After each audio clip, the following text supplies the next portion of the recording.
I'd like to draw a meeting to order. Welcome, everyone. And we'll begin with the Pledge of Allegiance. I pledge allegiance to the flag of the United States of America and to the republic for which it stands, one nation, under God, indivisible, with liberty and justice for all. You may have noticed we have a slightly different format for our meeting. We're trying this out since the board has a lot of dialogue amongst ourselves throughout the meeting. This kind of helps us. And it also gives all of us, including those who are attending our meeting, a chance to see the same screen and see the people at the podium more easily. So we're trying this out. We'll see how. Eventually, we're going to do a spirit chant back and forth. Okay, getting on that. But I will entertain a motion to approve the agenda. I'd like to make a motion to amend the agenda to allow the students from Hope Elementary to present first, the rest of the agenda to remain the same. Second. It's moved and seconded to amend the agenda as proposed. Any comments? All those in favor? Aye. That motion passes. We will continue forward with the amended agenda. And in that spirit, we would invite forward the students from Hope Elementary. Hello and welcome.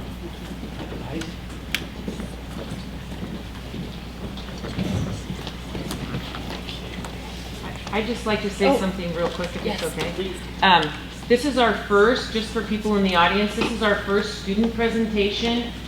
This is my first year back into the Lake Pend Oreille School District, and my first year as a superintendent. So one thing we really wanted to do this year, after speaking with the board, and I spoke with all the principals and the admin team, we really want to concentrate and share with the public our students.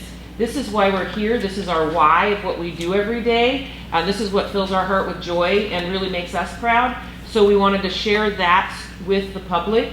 We have to talk about a lot of business here, but this is the piece for us that really brings us joy. So I just wanted to thank Hope Elementary and you wonderful students. I drove up there and we did a run through. This is our first one, and I wanted to make sure. They were so dialed in already when we got there. I was like, wow. We had a couple of suggestions and talk that these guys are, I'm not going to give it away, but these guys are really setting the bar high to start with. So if before they start, if we could even give them a round of applause for being our guinea pigs.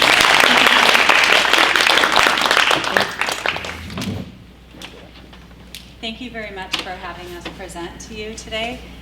I am Sherry Hatley, principal of Hope Elementary School, and these are my students. This is Avery Amick and Molly Adams and Breckham Noble and Jesse Mitkin over there. They decided that they wanted to present to you about the Wildcat Way, which is based on our school values, which are pause, problem solving, act safely, making wise choices, and sharing our heart.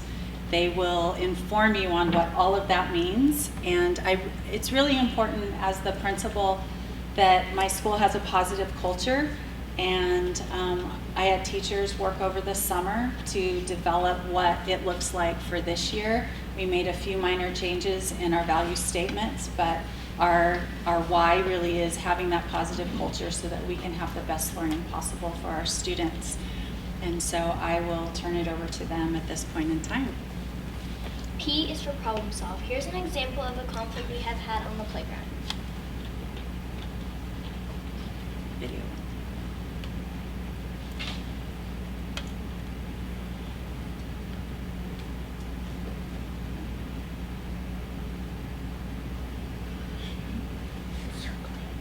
Mm-hmm.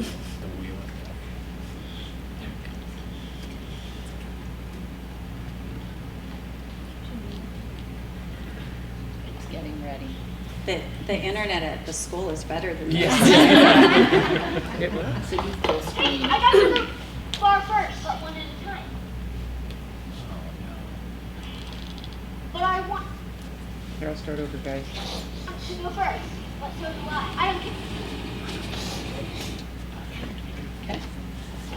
Hey, I got to the bar first, but one at a time. But I want to go first, but so do I. I don't care. I want to go first. No, I got here first. Fine. It's Some examples of how we could solve this problem is rock, paper, scissors, or STEP. STEP stands for say the problem, think of solutions, explore consequences, and pick the best solution. Here's how we solve this conflict.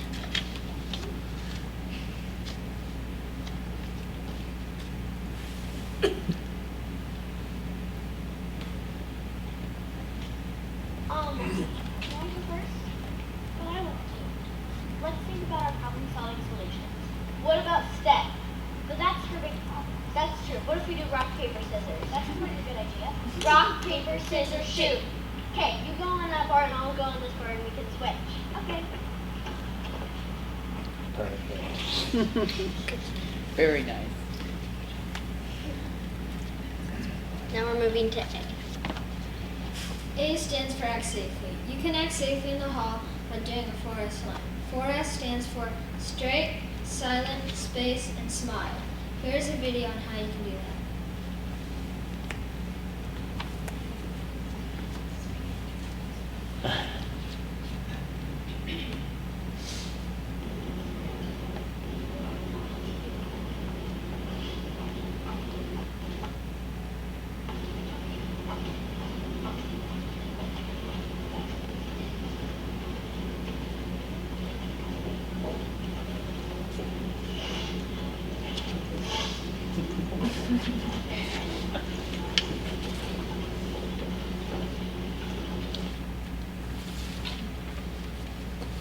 In the video, you saw how the students were walking on the right side of the hall. It's like the flow of traffic. W is for wise choices. One wise choice you can make is to walk with purpose.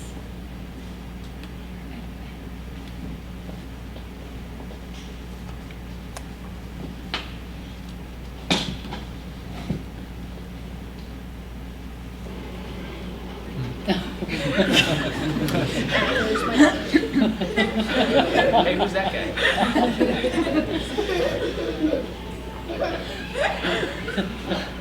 It's a good demo. He's just winging it.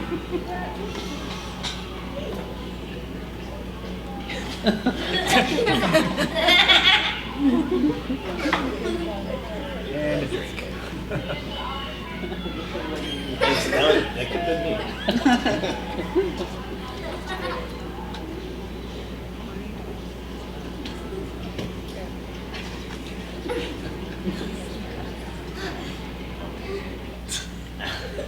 That's one example. Please keep that in mind. Will do. Figure out example.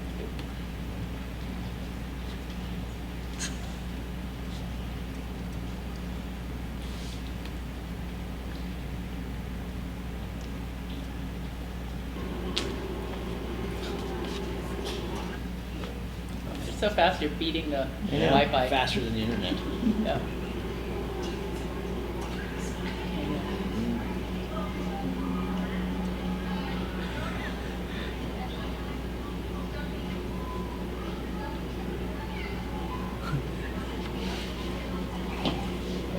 It's so good. That's also you.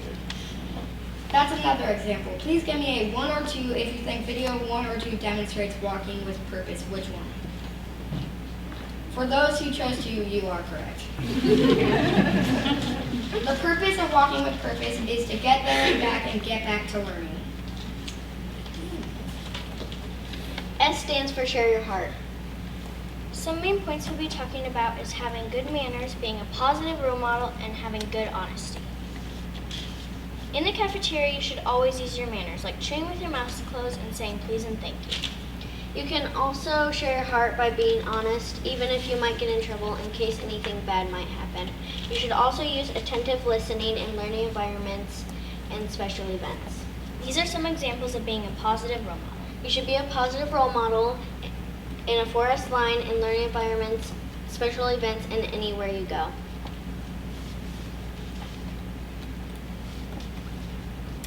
So our students have something for each one of the board members, as well as Mrs. Fisher and Dr. Meyer. At every board meeting, you solve problems to make the district better.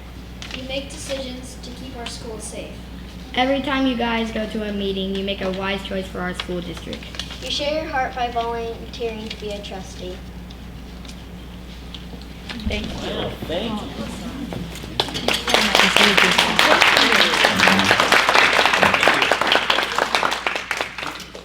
You guys were great.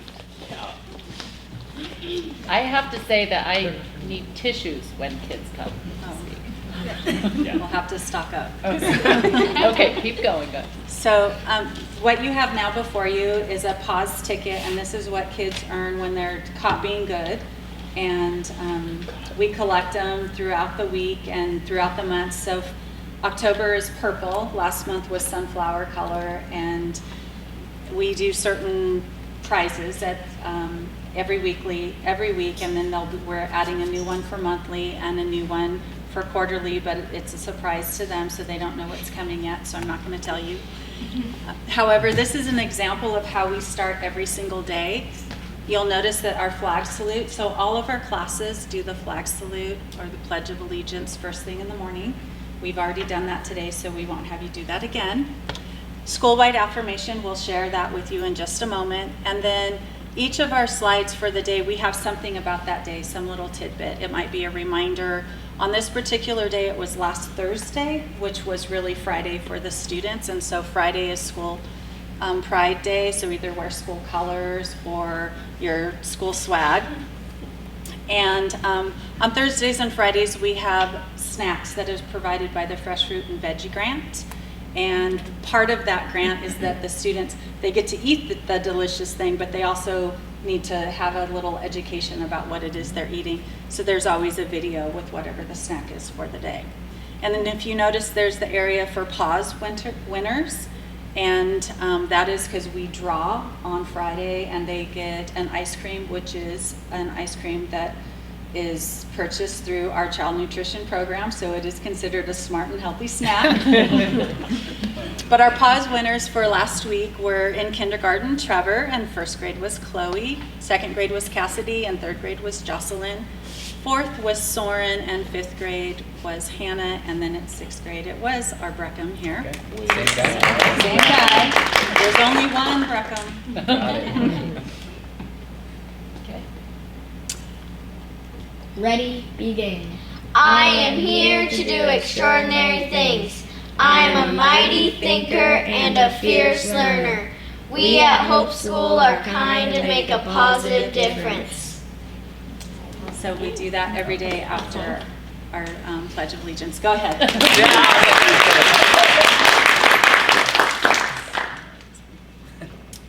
That is our presentation. So we want to thank you very much for inviting us and allowing us to present to you. Again, our presenters are Avery Amick and Molly Adams, Breckham Noble, and Jesse Metkin, and we would like to entertain any questions that you may have for us. When's the drawing? I can collect them at the end of the day. I'll Stick bring them in there. everybody's. I'll bring the rest of theirs. Oh, yeah, and put only yours in, right? Right as name. Maybe. Ours got lost. I'm keeping my mic here, that's fine. I really appreciate you guys coming and representing your school so well, and you're a good example to all of us. Yeah. So, thank you. Yeah. Thank you very much. Okay. Thank you.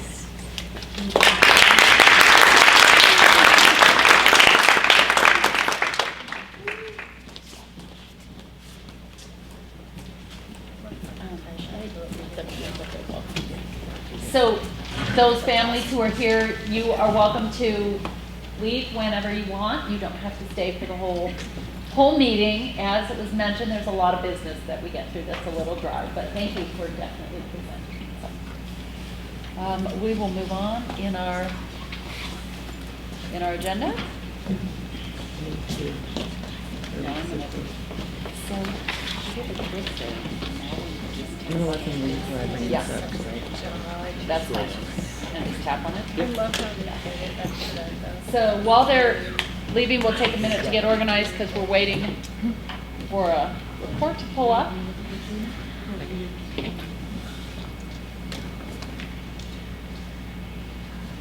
But you start with the transition time. Okay. And thank you, Superintendent Meyer, for presenting a superintendent report. Thank you. Point of clarification Yep. really quick too. You've been a superintendent, just not here. Right. Like, this is my first year as superintendent. Here, I'm sorry, back here. 7th year as a superintendent. Yeah, that's Thank you for saying that. I forgot. I was just really excited about the students, and I just wanted them to be able to go first because I do have to address some school safety things that I'm having in here, and I just wanted the students to not have to hear that part if it was all possible. So obviously this is recorded and it will be on the internet, but I just thought it was important to be able to give that option for them to not have to stay. So this is October. This is my report for the board. Every month I'm doing an update on the superintendent transition plan, which is really the plan of action. What are my goals for the year as we transition? And these highlighted here are the overarching goals for me and the district. So we had a community input forum. We wanted to reach out to stakeholders, and the trustees were able to attend, some more than others, but we had 3. And this is something that we went through, was when we're building a new 5-year strategic plan, what are the stages? So the board has seen this, but I just wanted to go through it one more time as a reminder. We're gathering community input. Once we have all that input, we are going to keep it open based on the principal feedback at our meeting last week. We are going to keep that open. We were going to close it in the mid-October, but they really want to be able to have families do it at parent-teacher conferences. So we're going to keep it open through parent-teacher conferences in November. We're going to synthesize that information and to make the buckets. These are the themes that we're seeing.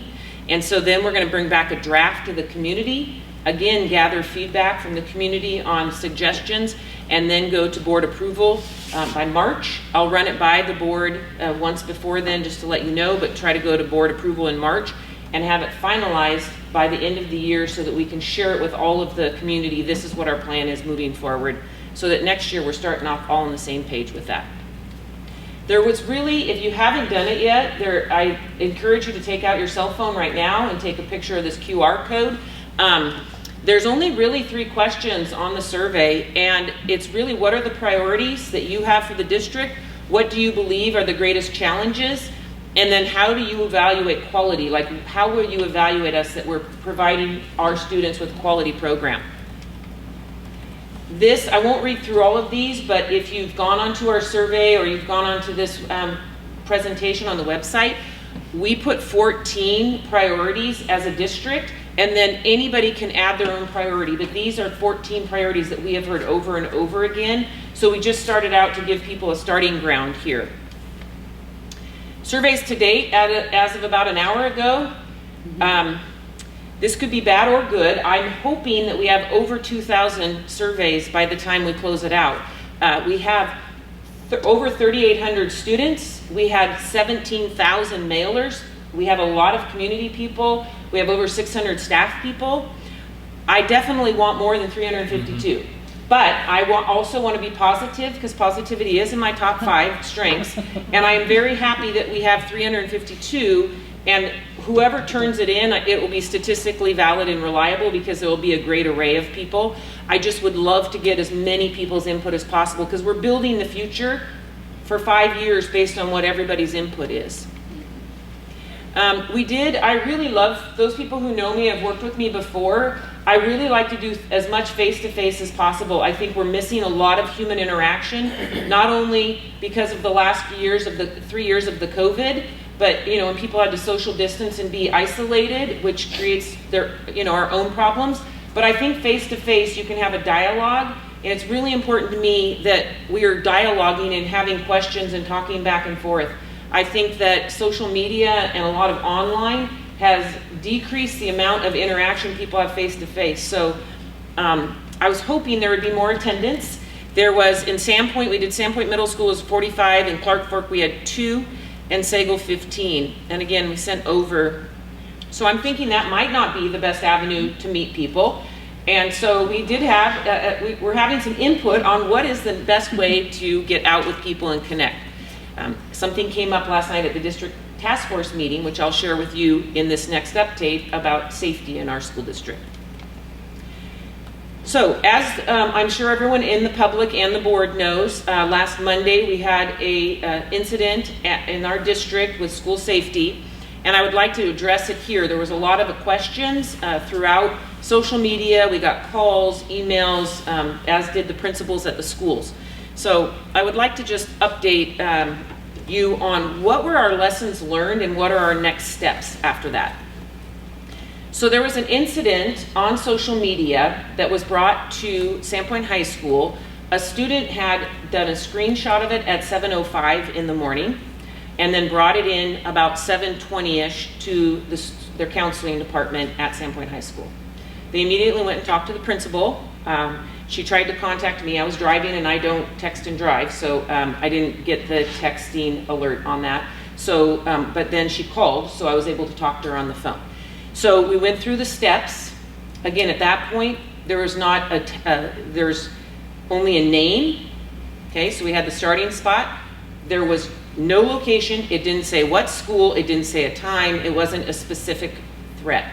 So immediately law enforcement was already involved, already notifying staff, already locating the student.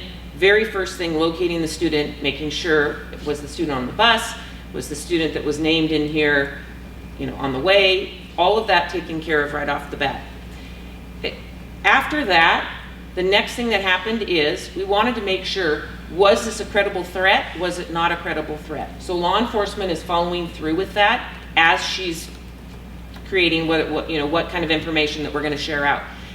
The problem that we have as a school district is we have to find what I call the sweet spot, which you can see here, the facts and what are the facts in the case and what is the district's response versus giving too much information and impeding on law enforcement.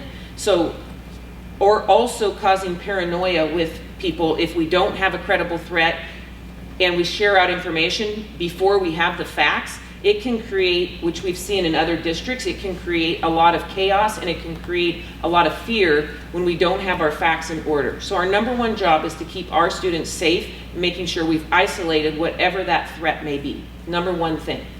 So in this case, there was a student named that this had been a screenshot. So behind the scenes, again, this is not going out to all the families yet. Behind the scenes, there is a student's name. They've located the students with that name, and they've already have them in separated and isolated. I don't want to say in custody, but they have them. Law enforcement has them. We're able to make sure that they don't have access to anything. They're not doing anything. The person named in this social media post. After the law enforcement is going through their investigation, this ends up that this is a screenshot that initiated, the student did a screenshot of a screenshot that has been passed from Oregon up to Washington over to a screenshot to this other student. This is the student that has the name on here, was not a student at the school. That's already all resolved very, very shortly, like right after 7:30. Like this is resolved right away, okay? So then the next thing is, what's going on and do we need to know? There's no Sandpoint High School, nothing to do with that is identified. So then law enforcement hears from other law enforcement and they get investigating it and find out that this was even showed up a couple of months prior. And this is an old post that has been posted from one state to the next to the next. So at this point, they have a name of another student. Again, this is in custody and this is going through the legal system, so I checked with law enforcement today, how much information can I share and how much information am I not allowed to share? Because they are pressing charges and this is going to be dealt with criminally. At that point, they did get a name and they did get that student pulled down, okay? This student did say that they were trying to, quote, create chaos and hoping that students didn't have to go to school. So at that point, they know that there is not a credible threat. There's nothing that's going to happen at the school, and this was intention of the person. This was the intention, was to create chaos and hope that there wouldn't be school that day. So what did we do right? The very first thing that we did right was the student relationships. We had students, multiple students, that talked to counseling department, principal, and law enforcement, the SRO, because they had a trusted adult. And that's one thing that we really stress. That's one of our goals as a district, is to be able to have students have at least one trusted adult at the school that they can talk to if they have information like this. It takes a lot of courage as a student to be able to go talk to an adult when this stuff is getting passed around with social media. So I want to say what we did right is there were students that had that relationship, and this is the first year that Officer Little has been at the school, but he has students there, his own kids there, and he's built up a relationship with those students. So he's a football coach, an SRO, he has kids in our school system. So I feel very happy about that and very pleased with how that piece of it worked. The part that I really want you to hear, and my husband has reiterated to me several times, students see this and hear this first. Students are the first ones that hear this information. For adults to get in front of this when it's on social media, that's a Snapchat, that is this thing that comes in and goes away, it's very difficult for us as adults to get ahead of it. So we need to be able to find a way to have students help us with this. That's the only way. Our district safety task force said last night, the only way that we as a community are going to stay in front of this is when students help monitor and keep us safe, because they're the first ones that see it. So students, we have the CTEL Now program, we have the Trusted Adult, and we are going to start a student watch program. The SRO Little and I did a little PSA, public service announcement today. I can tell you I am not good on video, but we did it. We did a little video that's going to be played. The task force suggested we start with this home football game on Friday night. We're going to have a table set up. We're going to have students sign up. We're going to make an announcement over the intercom at both of the games on Friday at Memorial Field. And we are going to ask students to help develop what can we do to try, once this comes up at 7:05 in the morning, how do we get students to help identify so that we can be notified before it gets to the point where all the students know before the adults know. So we also decided one thing that we did not feel like we could do better at, and an area for improvement, is we need to do a district level communication. One of the issues for parents that was understandable, we had one school sending out communication, and then we held off on the other school because we didn't have the information. We didn't want to send out fear or not give people the right information, and law enforcement was still investigating. What happened was one of the principals was not at school. They were at home sick that day. So one principal called the principal, vice principal, assistant principal at the school, who called the principal at home. That principal thought, oh, I better send this out, and didn't even think to call and talk to me. So there was just some miscommunication. This is the first time we've had this since I've been here. So we hadn't gone through the whole flow chart yet. It's there, but we hadn't gone through a scenario. This ended up being a good opportunity for say, how do we respond to this in the future so that we can make sure that parents have enough information, we're sharing it out in a more timely manner. So we are going to do district level communication and figure out the facts, have the facts with what our response is, even if it is out to parents earlier saying, we're aware of this threat, law enforcement is responding, we have a student in custody, we will get back to you when we have more information. But even as something as general as that, so that they know, as soon as we know, we will send something out from the district level. That was really clear in our feedback from parents. Even if you don't know all the facts, we want to know ahead of time. We'd like to know when you know what's going on. So that's one thing as a group we've decided that will come from the district level so that all families are notified. With social media, the world is flat. We can't just say, well, this is at one school and not at another school. Like at this point, everybody in the district needs to have the same information, because it doesn't matter if you're at Southside Elementary, Clark Fork, Sandpoint. We just feel like all parents need to know. I just want to make sure that we tell people our number one job is to keep students safe, and that is really what we were doing. I do want to say we have back from feedback. We just need to get the information out there, a common message earlier during the day as soon as we know. I also want to say two other things right under there where it says district level communication. Our SIS, which means Student Information System, the board knows we transitioned from a Tyler information, that's where everybody's information is, the entire student information system, transitioned, before I even got here, we're transitioning into Power School, which is a brand new SIS system. That means all the demographics, grades, everything about students that you keep in there, that is all their contact information, all the classes, registration, everything. That is a huge undertaking as a district. So it's one of the largest shifts you can make in a district, because think of all that information is stored and you have to shift it all completely from one to the other.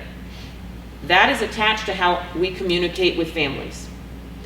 When that happens, there are things that fell through the cracks that didn't transition over.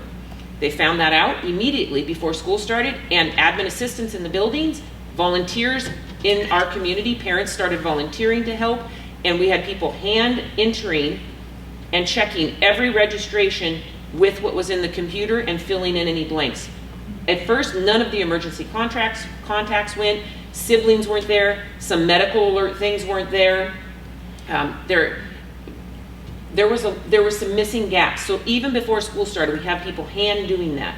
There could be mistakes when people are hand entering information. There is human error. But there are people that have contacted us since this happened and saying, hey, my information wasn't in there. The other thing is, our school messenger system that texts out, messages out to, you can get emails and you can have the phone messages, but the texting is an opt-in. They do not have an opt-out program. You have to opt in. I have a screenshot that's up here. I'm going to put at the end of the presentation so that folks that don't have that can actually see the number and text in, and all the principals are going to be doing that too. And then we're going to be testing this. This is going to be really important, obviously, for school safety is number one, but when we get to the emergency closures with snow and ice, we have to make sure families are being able to see this. The third thing on this communication is what we learned from feedback from these parents, and I would like to thank Kristen Hawkins as our community relations liaison. She's in the audience, and as you know, obviously, Kelly Fisher spent a lot of time. But one thing that Kristen did is spend a lot of time with families, and she's talked a lot on the phone and on social media with families. How can we help be better communicators?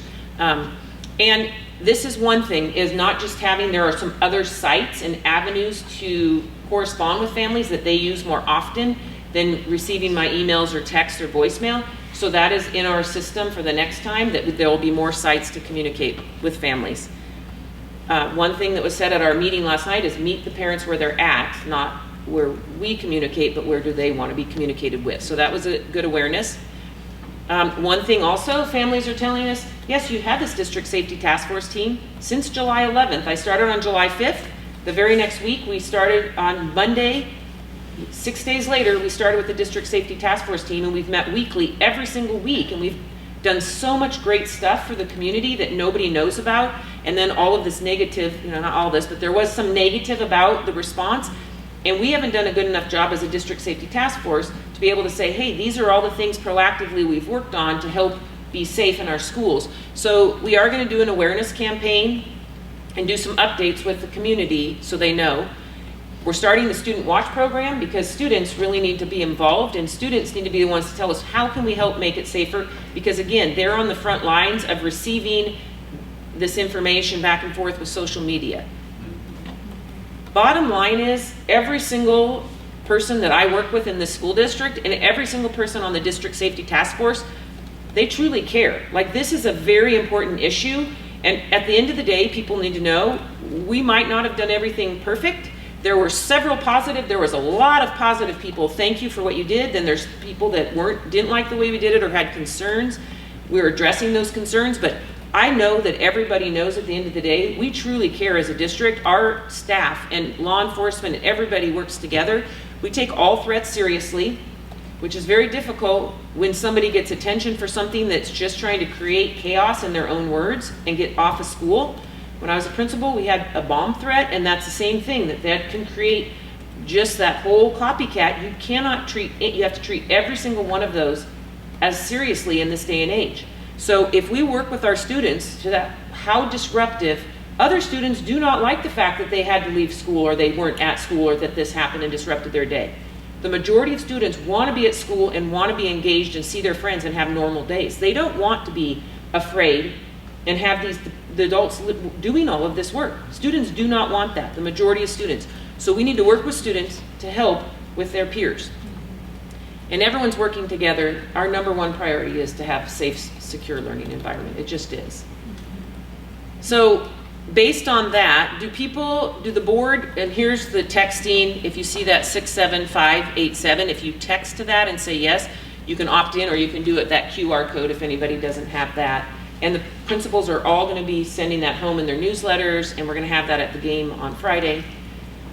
Do the board have any questions on the incident, the timeline, the response? I was trying to say as much as I could without saying what I wasn't supposed to say, which is difficult, but I wanted to be able to give the board an update of what occurred and why there was some different sending out times. No, I appreciate you keeping us informed, and even as it's happening, sometimes you say, I'm working on this and I'll get more information to you, and that's very helpful to us.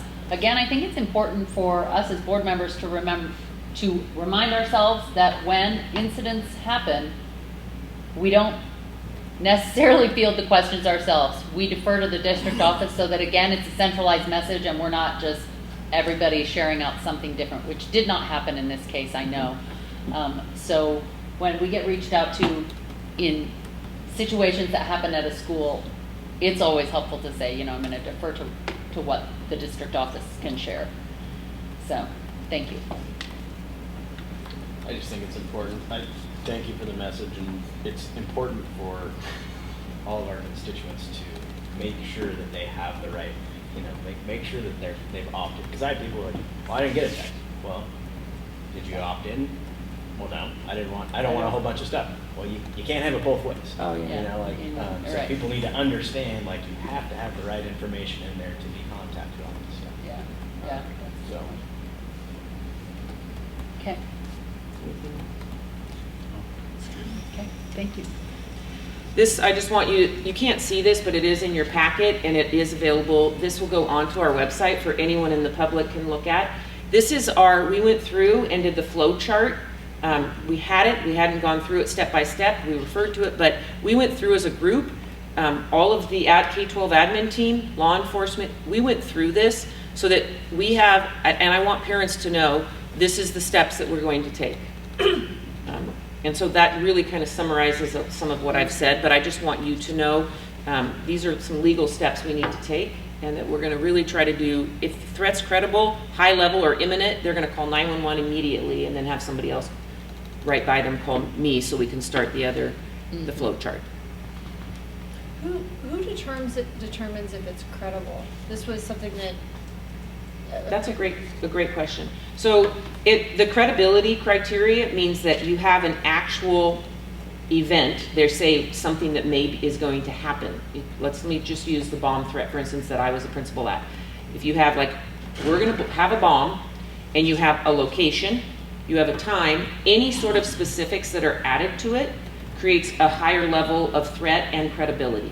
If you just have, I'm going to do something violent today, or I'm going to have you don't have nothing associated with it, it's just a post on social media, then you would need, it's going to be a low level to start with, because you have to find out what specifics are there that you can follow through with to investigate. Does that make sense? More credibility, like for instance, this post that came had a student's name at the top. People thought that was a student at Sandpoint High School. They had 2 of those students named that name. They called down both students. That was not a student. That was a student from Oregon that had done it a few months ago, that had posted it to somebody from Washington, that had then posted it, Snapchatted it with somebody at Sandpoint High School. That name had been covered up, but luckily through students talking to other students, that had come out. So the credibility goes to how many specifics, how many identifiable things towards that. But again, even if there's just a general threat, we still take that seriously. It's just that 911 versus calling law enforcement when the SRO is there, they'll get the law enforcement involved right away. Yeah. Does that make sense? Mm-hmm. I appreciate that you're taking all threats seriously. Mm-hmm. To go into who's determining it, like in this instance, law enforcement started digging and said, Yep. hey. Yep, and that's where I think it needs to be. So that was a law enforcement and admin. Because I'd be concerned if oh, well, this person thinks, oh, there's not enough information, I'm not going to take it seriously. So when you said we take all threats seriously, Yeah. that's, Yeah, and that's really something law enforcement right off the bat. If there's any threat of violence, law enforcement gets involved in that right away. okay. Absolutely. We have 2 SROs. You're going to see we have a community group that is wanting to start armed guard program that I'll talk about on our next slide. But really to be able to have law enforcement, this is never a single person. No administrator, anybody in the district would ever make a decision on anything like that without a second person. Okay. Whether that was just their assistant principal, me, Andrew, Casey, somebody else would be in that discussion, and we'd say, call law enforcement right away, or however, we would immediately get somebody else involved in that. Like, nobody on our team would say, oh, there's not enough information. Like, we take all of that seriously. Okay. Yeah. You said that the administrators have gone through this Yes. type of training. How are you going to go Well, to teachers? I wouldn't say beyond it's training, just going through it. So, Right. yeah. that? Is it going to go beyond that, like to actual teachers or Absolutely. staff? Yeah, absolutely. And part of that training is, when I did my district safety task force update with the board last month, I think you'll remember that I said we're going to go through the MOVE, Secure, Defend training. And we have every school in the district starting next Wednesday, every school is signed up with that. And Mark Feddersen, who is the IOSSS, Idaho Office of School Safety and Security, he's our Region 1 retired law enforcement. He's been through school shootings. He's on our district safety task force. He was at our presentation with you 2 months ago. He is doing that training. Every single staff in this entire district is going through the training. Every single one. Move, secure, defend. So.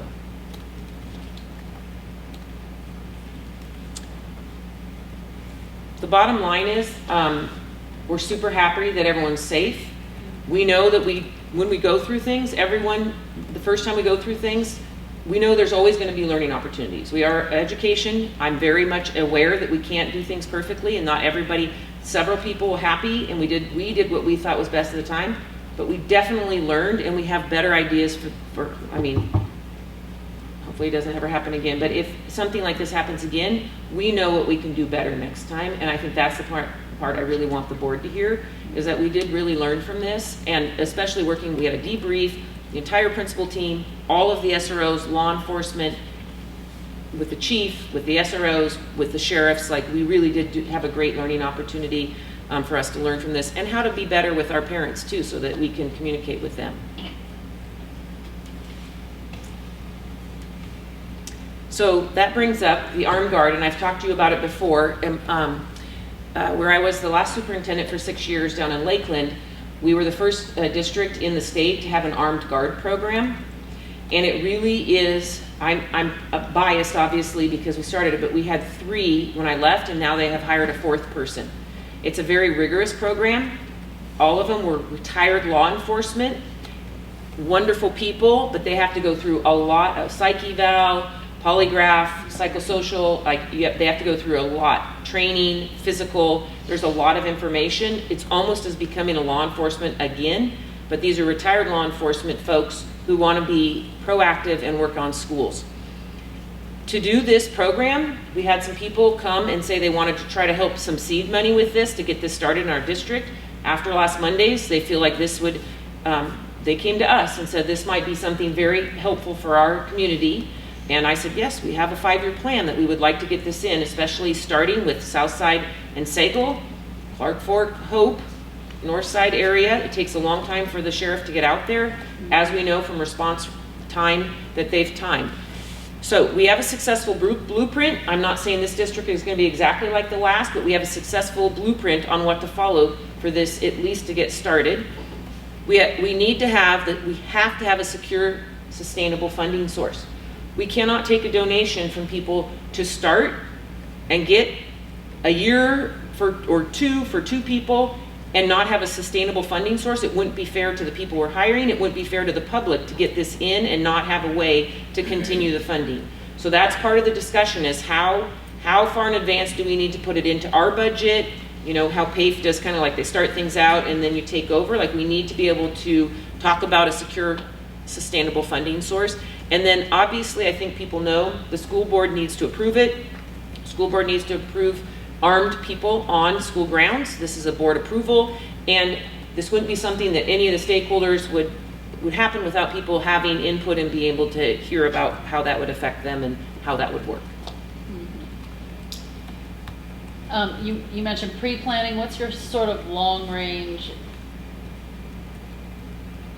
look at this? So what I said to the group, they have some ideas on some funding sources that would be, I said, for us to get started and what I'd feel comfortable with. And again, I've only talked about it, I haven't talked about it with anybody yet, and I don't hold any weight here, the board does.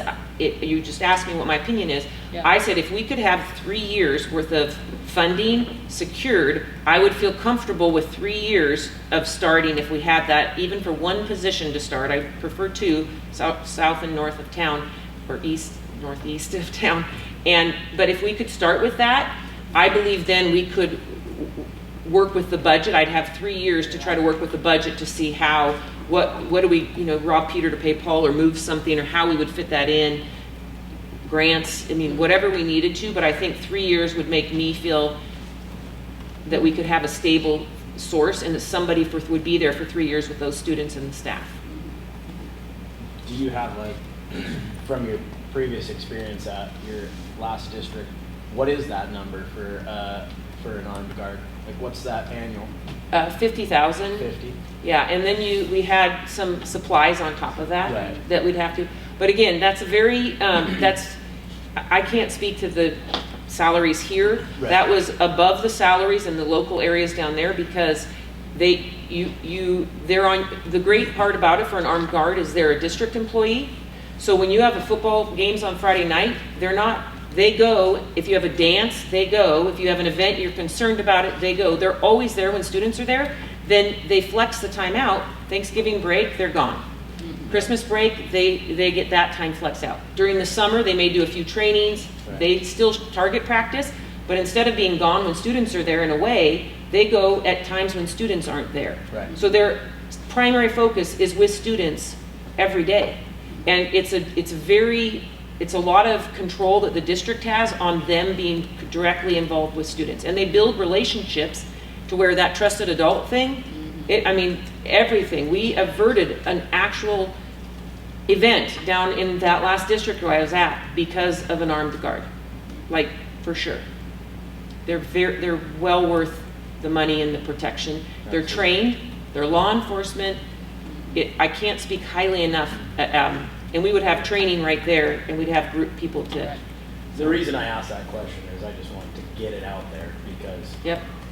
I have a feeling that we could all send some emails around and say, hey, we need, 300,000 gets us done for a couple of years, gets us going. Okay, like, that's something that we can all wrap our heads around with a number. And that actually at the task force meeting last night, they are talking about an event in the community specifically for school safety, to build awareness and to build the capacity for this to go in, and they believe we can get it even going before next year.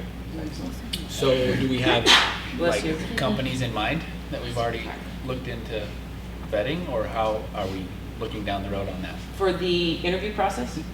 Is it going to be volunteers, like No. people? Is it going to be an actual company that we hire? Mm-mm. We hire a district employee. Right. So what we do is we have an advertisement, which I've shared with these guys, an actual job description, which the board has to approve, job description. Then we have an interview process. A board member volunteers to go through that. I always had one board member go through the process so they could see what it was. And then we have community people, parents, students, teachers, staff, admin. It's a full day long, and then they have a polygraph test. They have a psychosocial inventory and a psych eval. They go through all of that. Going through that laborious of a process, there was somebody that was screened out after all of that at one of my prior. So it's very intense. And they have what's it called, target practice? They have to firearms practice or whatever. They have to be able to do that. You got to hit the target. Range, yes, they have to be able to do that. Range qualification. Yeah, range qualification. They have to also get a physical, so they're ready.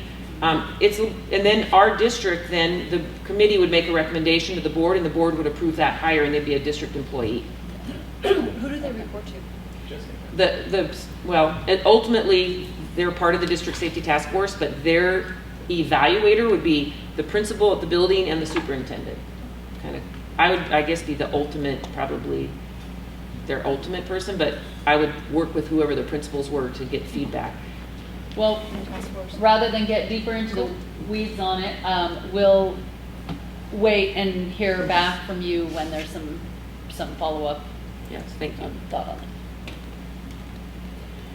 So this piece, I do want the board to know, I sort of gave the board a heads up that we had a curriculum review piece. I want the board to know that these were all, I had some, Trustee Peters helped me, and then I had some other patrons in the community that were interested in reading what we call the Ready Gen curriculum, which was a curriculum the board approved before I got here, so I hadn't read it yet. This was the stack that we went through, and these were, I just am giving you kind of, and Clerk Fisher is going to share this with you, but these were notes that we took, questions going through. So there was quite a bit of pages of going through this. And again, just looking to see appropriateness, was there any CRT? And I read through, so I had a summer group, a patron group that read through it. Trustee Peters also read through it. And then I had an independent person that's not attached to the school at all, doesn't have kids in the school system or anything. I wanted an independent person to read it. And then I read it. So after going through it, if you read the law, which is will be included into the presentation on CRT, it really, to synthesize it, really comes down to, does one race feel guilty that for something that happened to another race? Is there any feelings of, I'm a victim, I'm a persecutor? That's really how you narrow it down. That can be subjective. Sometimes it's not always objective, which makes it difficult. But I agree with the premise of not wanting people to feel bad for things that have happened in the past. But there's also history that has happened. So there is, and our team that talked about this, there is the historical, what's happened. There's also people's opinion of what happened when they're writing things like memoirs and their fiction stories, and then there's things that are presented as facts. So after going through, there is quite a few questions that I've had. There are questions, but my recommendation, and again, the board, for those that don't know, the board is responsible for adopting and approving curriculum. That is one of the jobs of the board. That's one of your responsibilities. I can only make recommendations. After reading through all of this, I have two recommendations for review that I would suggest if you're open to it. I would suggest that we could share these with you via email, or you can also come to the district office and I can give you actual copies of these. And I would, if it's okay with the board, I would propose that we come back at the November meeting and it be on the agenda so that you have a month to read through and look at them. And whether you want paper copies or electronics, is Clerk Fisher can help us with that. So The Great Migration is this book, and it definitely, I feel like it can be construed, and there could be some critical race theory in here. I would recommend that we not include, that we remove this book from our curriculum. And then in this book right here is a text collection, volume 1, Shells. And this is not CRT, but there's something that's very disparaging about a 14-year-old, and then they say something about white Presbyterian. I mean, there's some stuff in there that's just not appropriate in the way it's written. I just think it could actually not be good for students to read this in 5th grade. I don't think it's appropriate at all. I really think we should delete that from our curriculum. And then there is one that was a memoir, but again, this definitely has elements of one race against another and a lot of emotion in this, but it is a memoir of a Chinese American that went through an immigration camp, and she feels very strongly about things. The board is welcome to read it. I am not recommending it for review or removal because it is her personal story. She's written it as a memoir versus it's not presented as a factual account. So as of right now, reading through this summer, these are my 2 recommendations for the board. And again, that will be if you would like to review them and look at them, discuss it on November 11th, or November, whatever the next board meeting is. So if I am summarizing what you said, you're recommending 2 things be removed and not worry about the memoir. That was my suggestion. Again. And we'll have an opportunity. Yep, and I will share Yeah. this entire thing electronically with you so you can see what all the concerns were and what questions I had and Sure. comments and stuff. I'm going to share this with you so you can read anything you want, but I at least was hoping you would at least read these 2 that I was talking about. And I appreciate you taking time to, go through the entire stack, summarize and boil it down to something that we can then as a board look at and have a more concise piece of information to try and sort through. So thank you. Thank you. I have a And- question on the memoir, if you don't mind. Yeah. 1, is it required reading? 2, is it discussed ahead of time that this is a memoir? I'll have to follow up with both of those questions, so I will ask. Okay. I think I can just, we don't know, because I don't know, so. Okay. What grade level was the memoirs?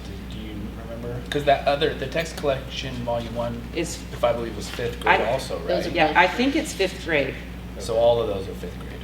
yeah. I think this was 5th grade.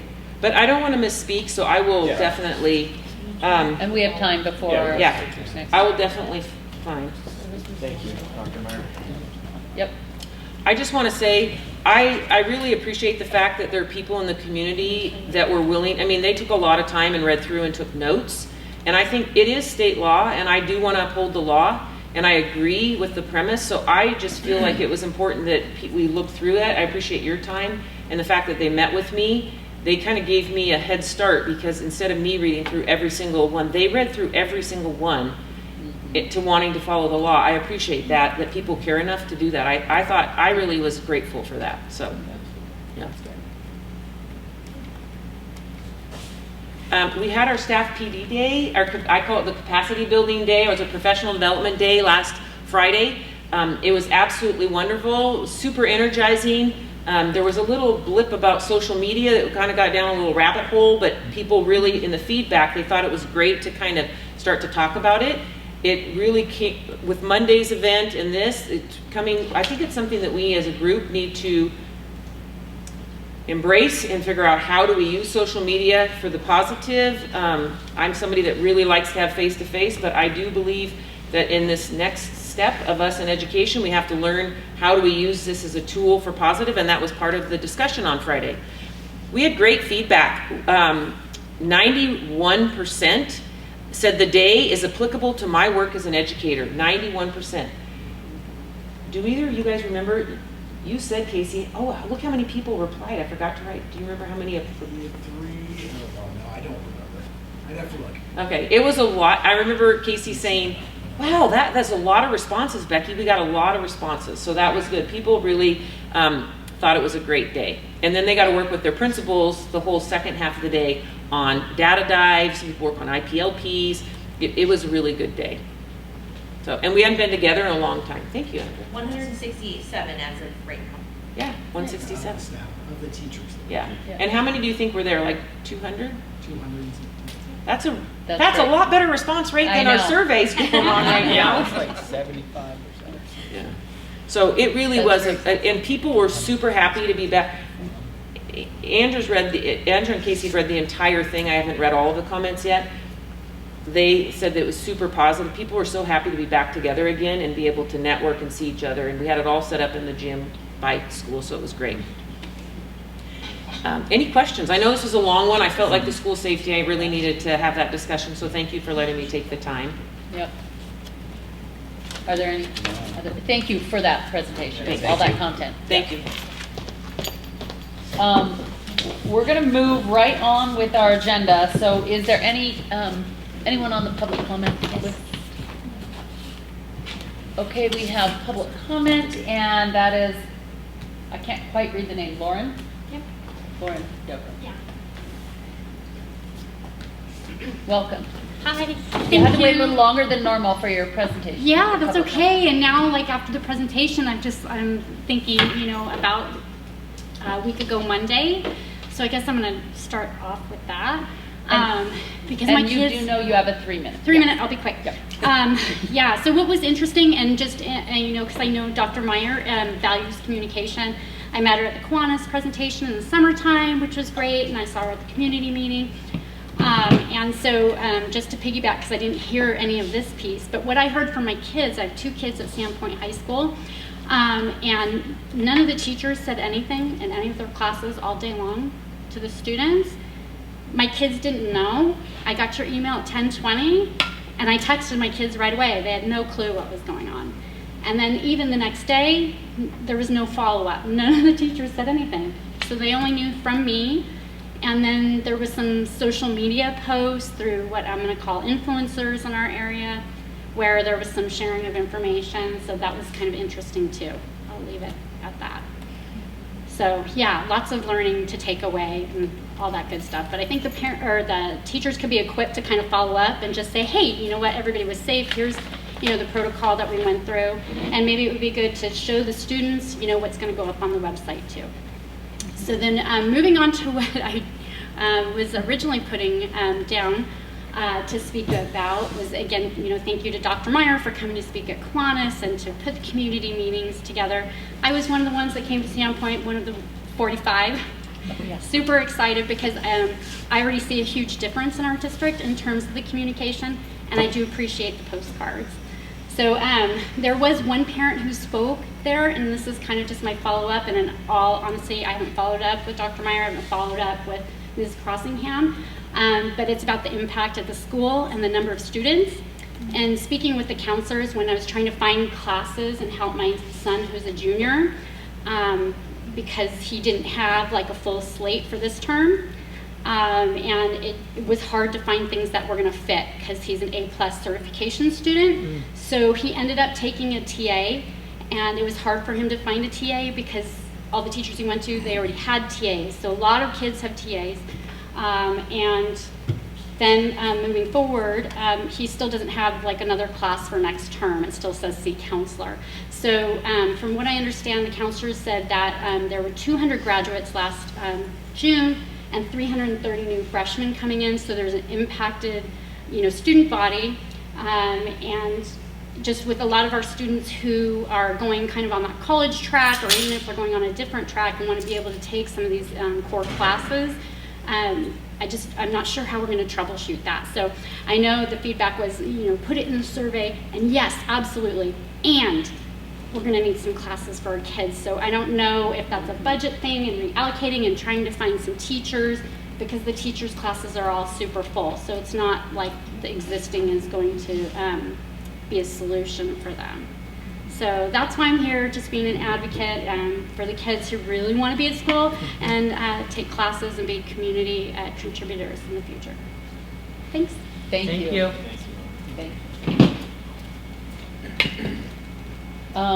We are going to loop back around to Principal Sherry Catley next for a presentation on the book trust.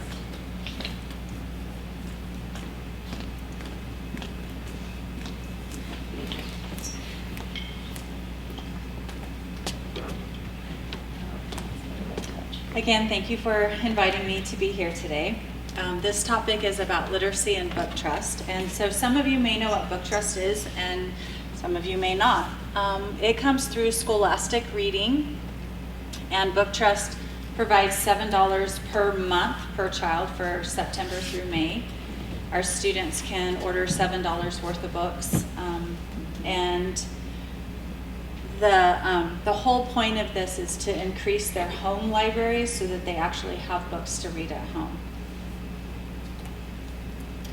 For our current school year, we are funded for K through 3, and this is all for outside. It's all outside of district funding. Rotary Sandpoint, so Chafe 150 is currently funding book trust for every single one of our students in first grade and second grade, plus a few more. They gave us more money than originally in the proposal. Our PAFE grants, 4 teachers wrote PAFE grants, so Kootenai, Sagal, Hope and Northside. I got one of the sides, the wrong side. The other side, maybe not the right or wrong side. Got TJ in the out there. Got to make sure I'm okay on that one. They are funding kindergarten in all 4 of the schools, and then 3rd grade in Hope as well, just because we're smaller and our grant, we are able to write for 2 grades. The remaining students in kindergarten and the remaining students in 3rd grade are being funded through the Village Green, private donors, some PI and PTO groups. PI is Partners in Education. Some of our schools have instead of the traditional PTO group.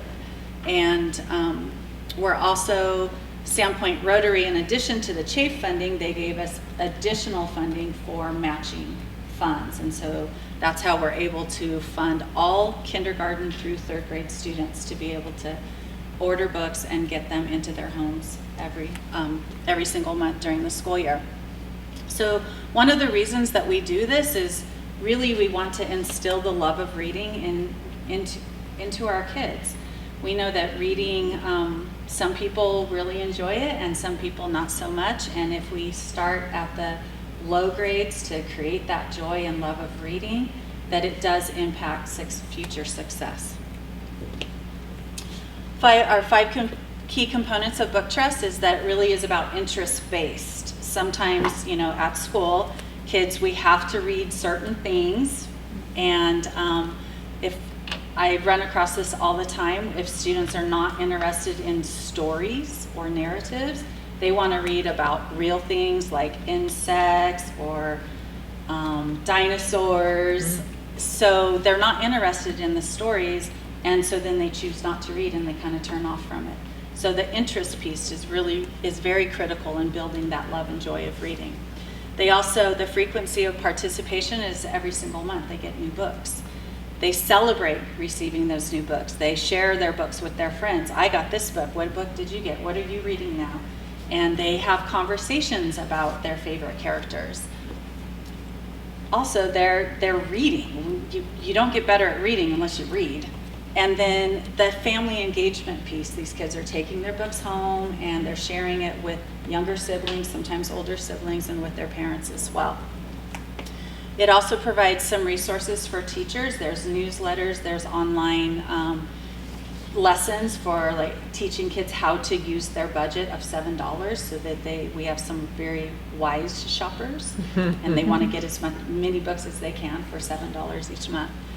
There's also communication in the families and strategies on how to create an environment so that your child wants to read at home or has a special place where they can read at home. So it's resources for teachers, resources for parents as well. There's a story app book that will read a story to the child and they can follow along in their own book as well. Teacher video. This might load slowly again. She's a teacher and a parent, and so this is her experience with Book Trust. Hi, my name is Miss Chamberlain, and I am a teacher.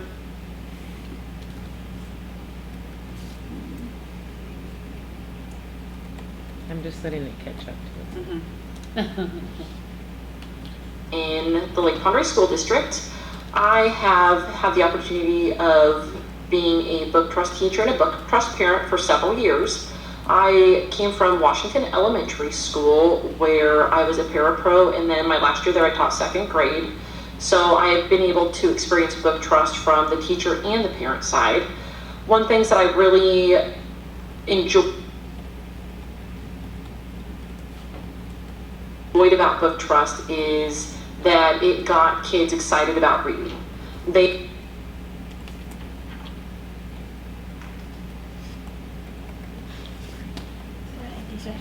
Yeah, I was just thinking this. They were able to pick books that they wanted to read, books that their friends were maybe getting to so they could read them together. And during my last year at Washington Elementary, where I was teaching 2nd grade, I had several kids who would pick out books for themselves, but then ask if they could get a book that they could go home and read to their younger brothers or sisters. And I really, really enjoyed that. It also helps kids to budget money. They have $7,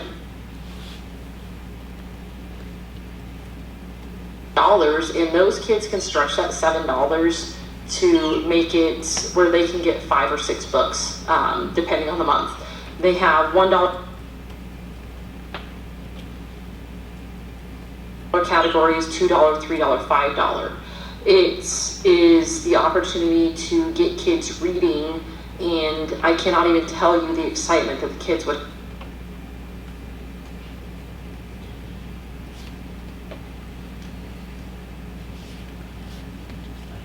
Something we can work on. Yeah, Faster- it would be faster nice to internet. have that in a minute here. She says a lot of great things in this, better than I would say it, so I really wanted to share it with you. Book trust books were coming in, and we always had to make sure that we gave them time that day to share with their friends, to open their books. It's kind of like a Yeah, maybe.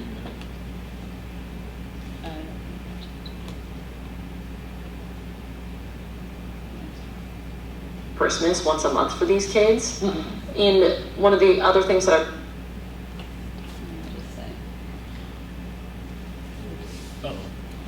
Okay, we'll just It's okay. we'll just go to the next. I think the main thing with her about what she had to say is she knows it from a parent side, from a paraprofessional side, as well as the teacher side of it. And so her perspective I just think is incredibly valuable. So as we know, learning to read, it's really about breaking the code. We learn to speak by listening to other people speak, but reading isn't like that. We can listen to people read all day long, and we're not going to learn that. We're not going to learn how to break down the code. That takes quality curriculum. It takes instruction, very explicit, specific instruction from teachers to learn how to read. But then it also requires practice at school and practice at home. If I wanted to take up golf, if I take a lesson on golf, I am not a golfer until I practice, and even then I may not be. So it's the same thing with reading. We have to practice it and practice it and practice it, and a lot of our kiddos don't necessarily have much to read at home. If anything, establishing a personal library is a huge benefit to them. Again, where it's about the interest and motivation. If I am curious about certain things and I have a book that I can access and I'm going to read and learn about it, then I'm going to be more willing or more interested in picking up that book. And then as kids become stronger readers, they begin to learn for pleasure and for joy, not just about information or not because I have to, but they seek it out. And then if you, I know most of you have children, so there's probably a book or several books that you remember your own children reading and over again, or you reading it to them over and over and over again. These are all really precious opportunities that you have with your children. We also think of reading as currency. It's currency in potential earnings down the road. Kids that don't read well, and sometimes then that leads to they don't do well in school, and sometimes they don't finish school. And then that impacts their future, their entire lifetime of potential earning. We also think about it's knowledge. Knowledge is power, and we begin learning to read, but then later on we're reading to learn. And if that piece of it is hard, then it's just There's nothing one that more. gets black liberals more I do not know what You that weren't was. even near your phone. I know. That was weird. I'm sorry. It's okay. Keep going. As well as it helps us with our problem solving and critical thinking skills. But then if we think of that social, emotional, and confidence and belief and mindset in ourselves, if something is always hard, we're not necessarily willing to keep kind of beating our head against the wall. So developing our confidence, or developing students' confidence, and creating that positive mindset that you may not be able to read yet, but you will. If you keep working on it, you will be able to read. It also creates that idea of connection and belonging, and then compassion and empathy. We learn about different people's perspectives sometimes from our reading, or we learn about what, Dr. Meyer may read something and get a lot out of it, and I may be like, not so much, but then we can have this conversation about this book. And sometimes we've read a lot of the same books, so I know that we have some similar tastes in some things. So we can get excited about that conversation and create more understanding about each other. And so that's the same with kids and the books and their favorite books. This is a graphic that has been around since 1987. And I tried to get an updated one, but there aren't updated ones because evidently this one is so incredible. But if you look at it on the far left, why read 20 minutes at home? That should, I don't know if you can see that number, but 1.8 million words per year added to a vocabulary if a student is reading at their grade level and then challenging themselves per year, 20 minutes a day. Students who read just 5 minutes a day are getting around 300,000 words added to their vocabulary. And then the kiddo that reads 1 minute a day, their vocabulary is increasing by about 8,000 words per year. Vocabulary also helps build our knowledge base. If we know what certain words mean, then we can just grow and grow and grow our knowledge around certain things. So our local impact this last year was just one grade level. Kids averaged about 2 to 3 books per month, so there's your range. So let's just take 5,000 books, as it's not even the middle point, but if we just take $5,000, 5,000 books per grade level, then with 4 grade levels, we're adding about 20,000 books to our community in 1 year through Book Trust. And that's benefiting over 1,000 students. I think in September, our number was 1,074 for the students in grades K through 3. The history of Book Trust in our school district, we started it in the 14-15 school year with just 1 grade level, and we grew over the years, and in 17-18 we had all 4 grade levels. We were able to maintain that for 3 years, and then COVID hit, and so a lot of our fundraisers kind of went to the wayside because we couldn't get together. And last year we were only able to support 2nd grade, and then with the help of CHAFE, really, and then PAFE, our 2 main donors, we're able to bring it back in a much larger form this year. And so from the beginning, this has been our funding. The Village Green Project, a variety of grants. Rotary has always been involved to some degree, and then small fundraisers. And then we did have 2 years in a row where we had a rather large summer fundraiser, and that paid for quite a bit of the support. So, again, do you have any questions for me? No, thank you for presenting and heading up this program in our district, because it's district-wide. All 7 elementary Yep. schools, all 7 elementary schools, all K through 3 this year. The CHAFE grant is for 3 years, so it's this year, next year, and the following year, and that locks in all 1st and 2nd graders district-wide for having this program. Okay. Thank you very much. Thank you very much.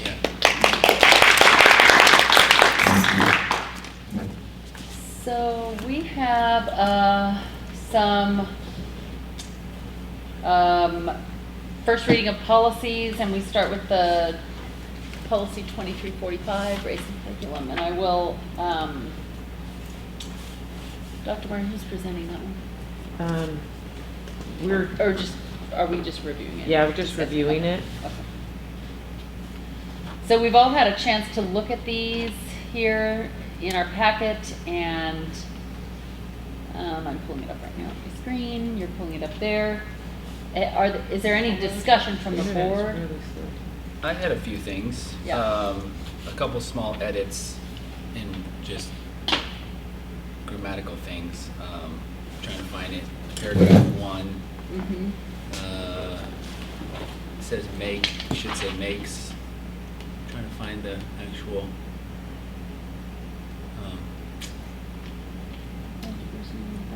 Oh, is it the first? Maybe it's the second. Maybe it's the paragraph. second, yeah.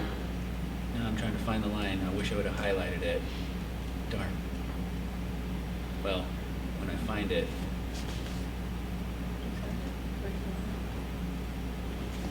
Is Okay, it so all the way it's at the all the way at the bottom, third or bottom that of the their line. race makes them responsible for past transgressions of their race? Yeah, I thought I found another one. Maybe I was reading something else. I'll find it here. Okay. Before Can that. you correct those ones that I?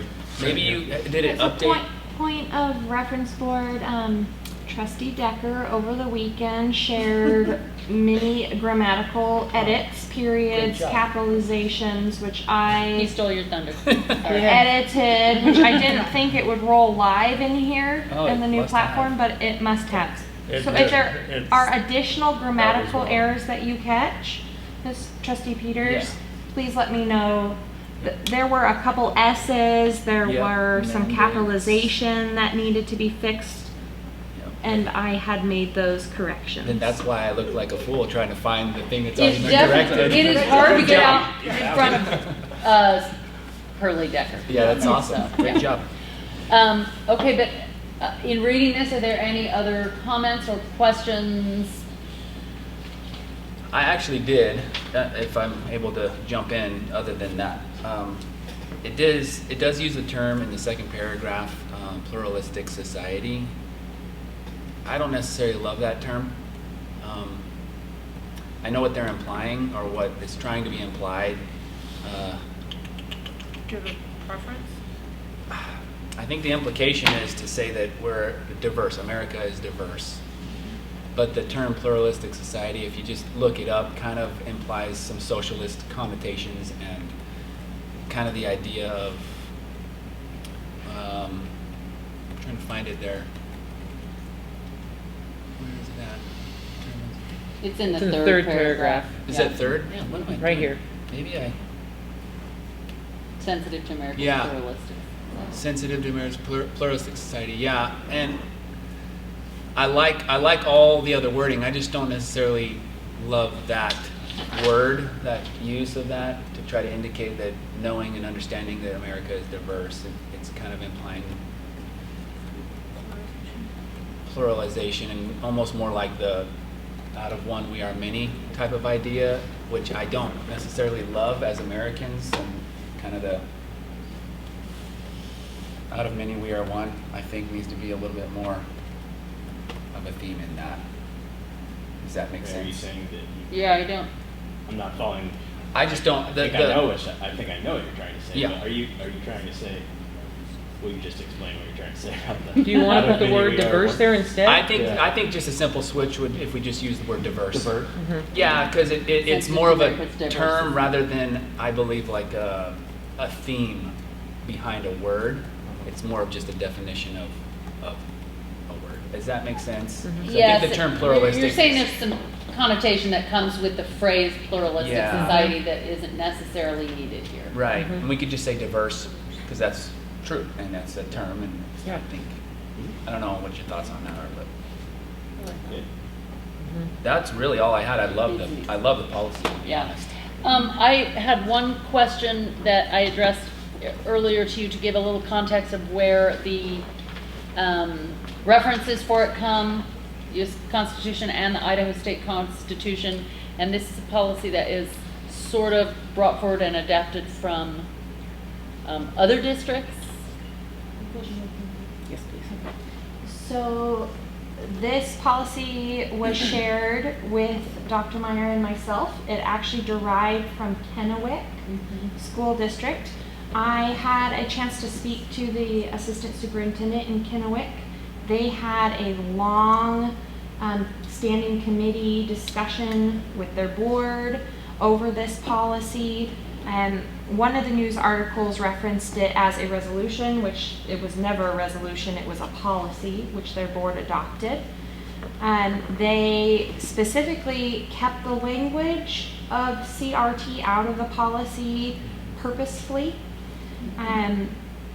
The only suggestion for the references that I would make is adding our Idaho code, Which is in Is it the, the which CRT is code attached. 30? Yeah. Correct. she put it in here. It's, and I did not add it to this one because I'm not the board, and It's right that would be here. your prerogative to include that reference of Idaho code at the bottom This of right. this policy. The legislature, This right here. 33-130. I would recommend adding Yeah, that.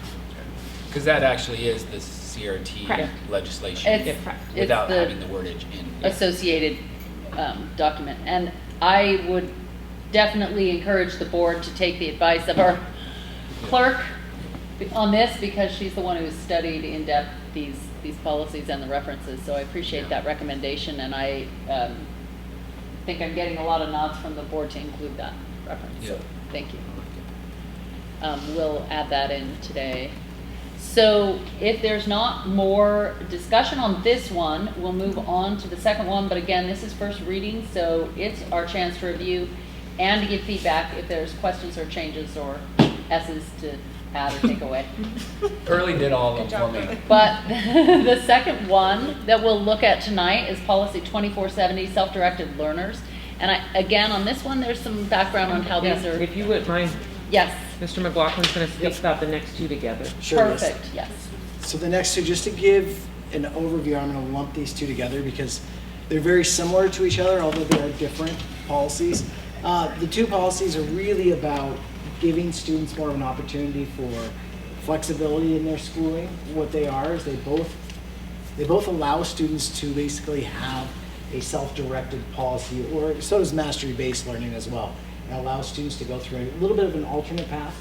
This can really help us in schools like LPO, Clark Fork, where it's a little bit smaller of a student body, and allow us then to create a little bit different path than what we generally create or what's required through the state. So I think both of them are very positive. We're actually really excited to be able to have these opportunities for both of these policies at both Clark Fork and LPO.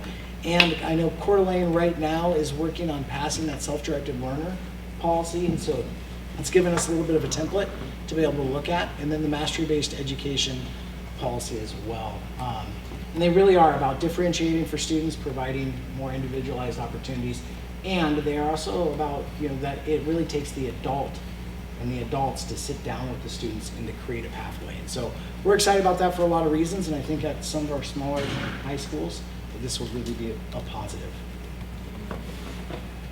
I would say that it also works in elementary too. Yeah. Absolutely. I used it. Yeah. you Yeah, did. no doubt about it, and and there are built-in parameters around these as well. So that if you look at the policies, there are definitely some built-in parameters. That's So what it's I not didn't just have was the built-in parameters, and I did use it. Yeah. I have one question, and it may actually be, well, I'll let you answer. We approve attendance requirements, and we approve credit requirements. Yes. So how does this impact those sorts of changes? Well, I was going to just say one thing. This self-directed learners, this just passed the legislature last session. It's brand new law. So it's superseding, if you It's create trickled this, through to Yes. the other. yeah, it supersedes, just like an IEP can supersede Yeah. board requirements, because it's a federal document, this can supersede that as well. Okay. You're setting up an individual learning plan for students. Okay. Yeah. So exact same way the IEP works. Okay. That Exactly, answers and so that you question. typically would have a counselor, or what we call a student champion, somebody that would sit Approved. down. Yep, and it's very clear in the writing, and then if you look at, there is a form on 2470, there's a form created that really goes through, Okay. how do you do this? And this, you could sit down as a counselor, or as a lead teacher, or a principal, whoever it is that's sitting with that student, and they go through this pathway, and they take a look. Mr. Decker was just ahead of his time. He was far ahead of his time, as we've always known, so. And so, Always pushed there by parents and students. so part of my problem is I'm in a format where I was not seeing the 2470P and F. Where is that? Click on there. I'm getting some self-directed, some other directed learning. And so just to speak to, there's a definite connection between the two. The mastery based is older, but it's very Okay. similar in its intent, that you're providing this pathway for students. Okay. Yeah, I was in the wrong view, sorry. Point of reference for the board as well, Trustee Decker also had some grammatical changes in there that will be reflected. He's getting ice cream at the next meeting. Okay, and I appreciate that. So I'm assuming what we saw, you had already incorporated some of his changes. They have updated in this system, but Okay. that was over the weekend. In the packet that's posted on the website, they're not reflected. So there's Okay. some grammatical errors that the public would see until second reading in Okay. the November meeting. Okay. Thank you. Trustee Decker. Okay, so let's, were there other questions specifically on self-directed learners, or can we look also at the mastery I based? did have a couple of questions, and I may just be overthinking it. It's just the order of wording on a few things. Paragraph 1, the very beginning, individual learning goals developed in consultation with the student, supervising teacher, and their parent guardian. I think that's all great. Does that, and I could be overthinking it, does that imply that the parent guardian kind of comes after the supervising teacher in the order of Collaborative. connection? No, it would be a team approach. Okay. It always would be a team Just as approach. long as that is definitely, in my view, paramount as far as the parent. Yeah, absolutely. And I Guardian. think the form, and I don't have the form right in front of me either, but I think the form That's what I was just looking at. definitely helps you to Okay. take those steps. So And you then- would do that anytime you set up those type of meetings. Yeah. A counselor would typically be a counselor that would sit down. It could be a lead teacher, whoever, but Right. they would sit down with the student and the parent. Cool. Okay. Definitely needed for sure. It did, and then on paragraph 6, it mentions that a student's self-directed learner status may be terminated if the district faculty supervising the student's self-directed learning, blah, blah, blah, continues on.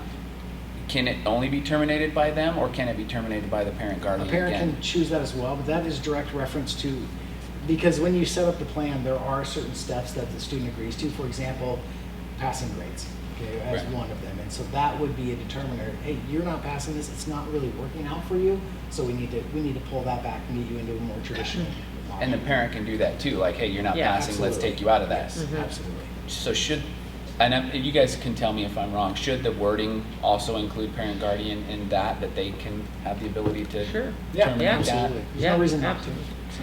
I think it's It may only be just implied terminated. that parents It- to. I think it's ultimately implied have, because the form is the ultimate. yeah. Okay, Right? okay. Because you have to fill out the form for it to go through in the parent. But we can add that. Oh. But okay. we can certainly. Yeah. I mean, it's not.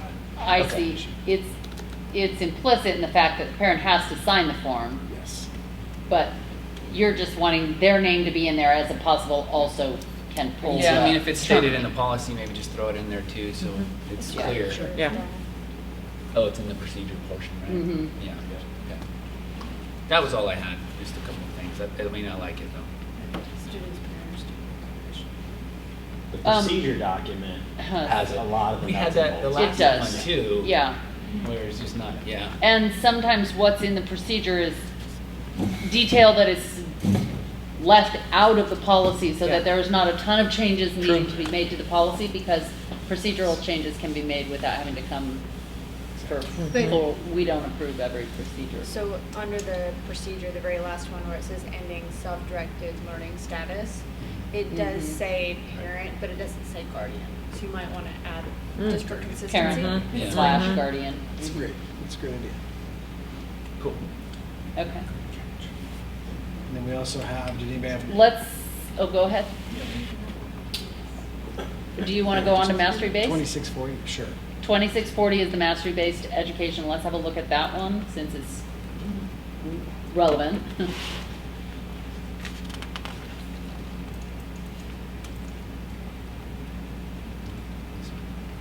Any questions on that? Is there any comment or question on this one?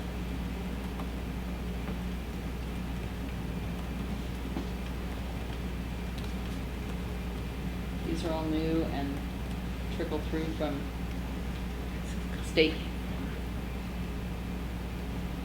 changes. Well, if there's no questions, we will move on to the last.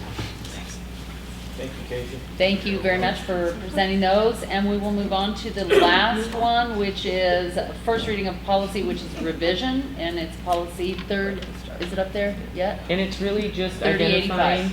identifying that Mr. McLaughlin is the federal programs director and he's in charge of activities and athletics, Title IX complaints, and our HR senior specialist is in charge of any personnel Title IX complaints. And we have to list that by federal law, and it's on our website and on our school websites. So that And the only updates are those very beautifully Making it highlighted. Thank you. plural through There's that a lot of plural. Yeah. Any questions on that? That's pretty straightforward changes. I have a few. okay. It's just, so sexual harassment, discrimination, retaliation. Elsewhere, it would say sex and gender-based harassment, so it's inconsistent what it's referring to.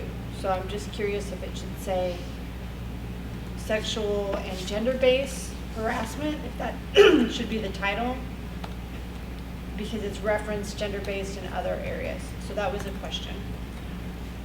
I will have to, I didn't think that it was in the policy. So in the policy on the very first sentence, person is learning environments that are free from sex and gender-based harassment. So it's the very first sentence.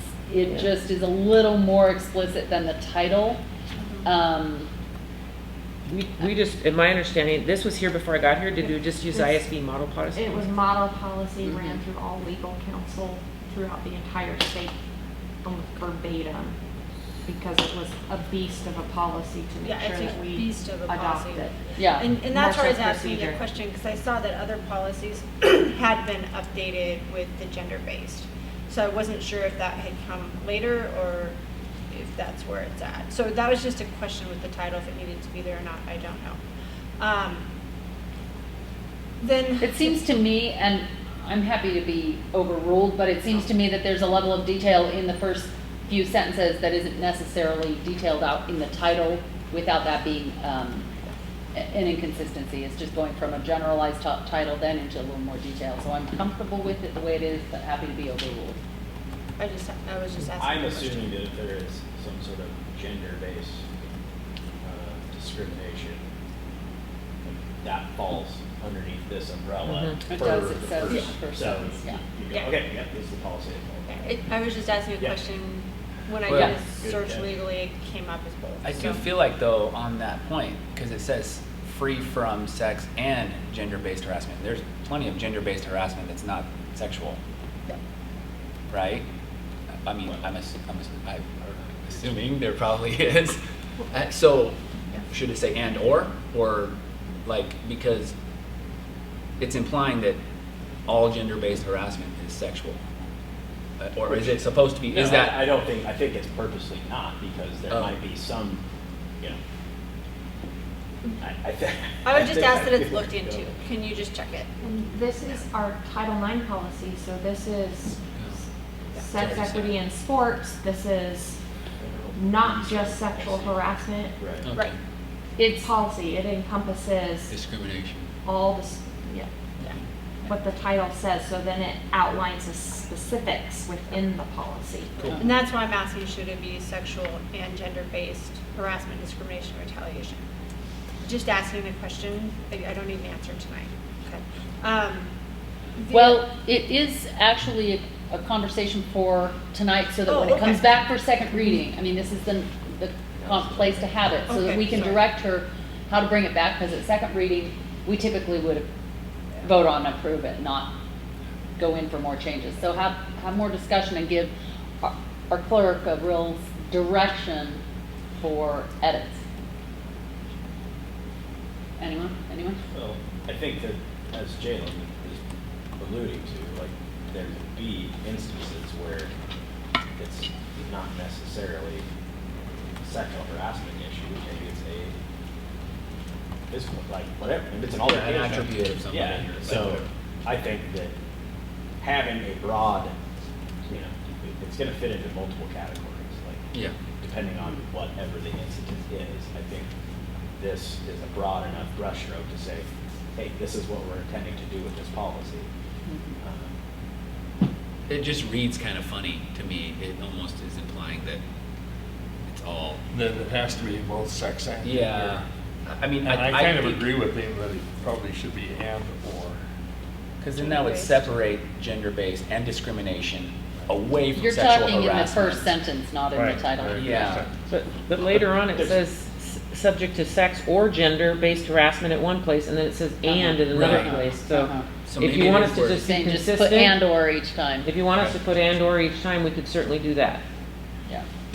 Yeah, I mean, because let's be Comfortable with honest, that. sexual harassment almost every time is gender-based. Okay, we'll write that So, down. but there's gender-based that's not. Yeah, and or. Right.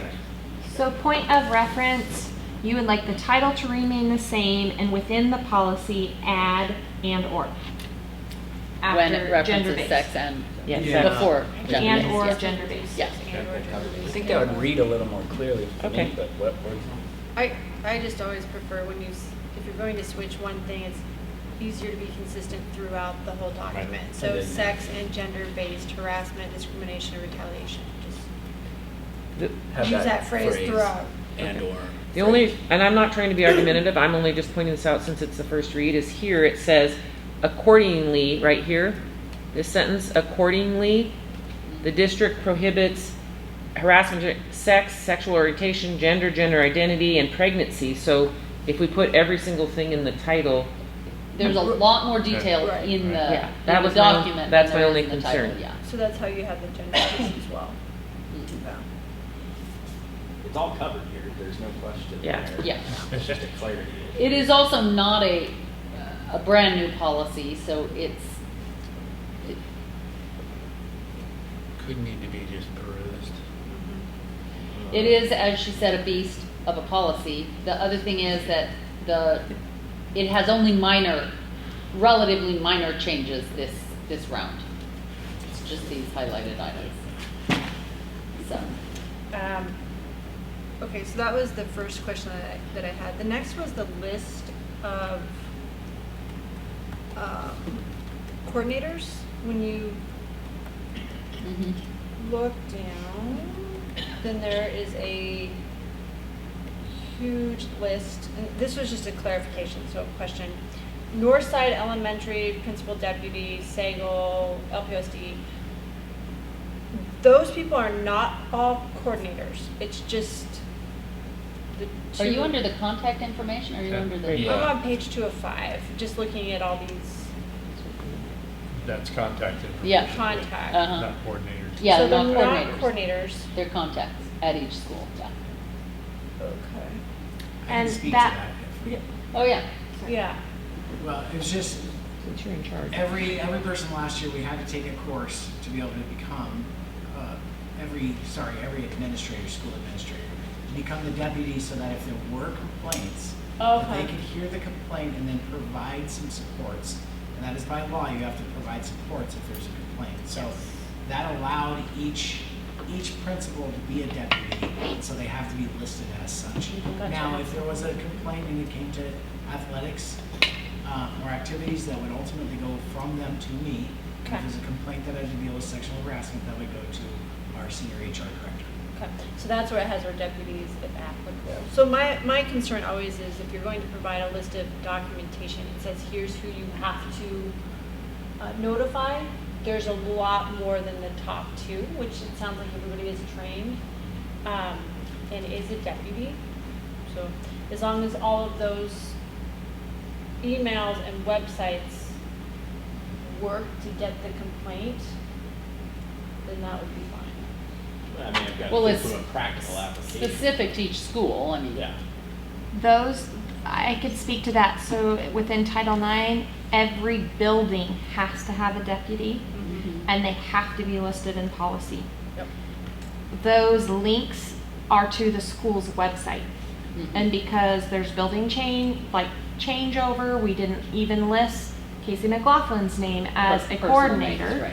Because I don't know how many times you'd like to see this policy in front of you as a board, but we didn't want to have to update it every single It's generic enough change. to be relevant without needing to change it every semester. With the changing of the person in charge. I mean, the practical application of this is if your kid comes home and says, so-and-so said this to me, and you don't know who to talk to. Right.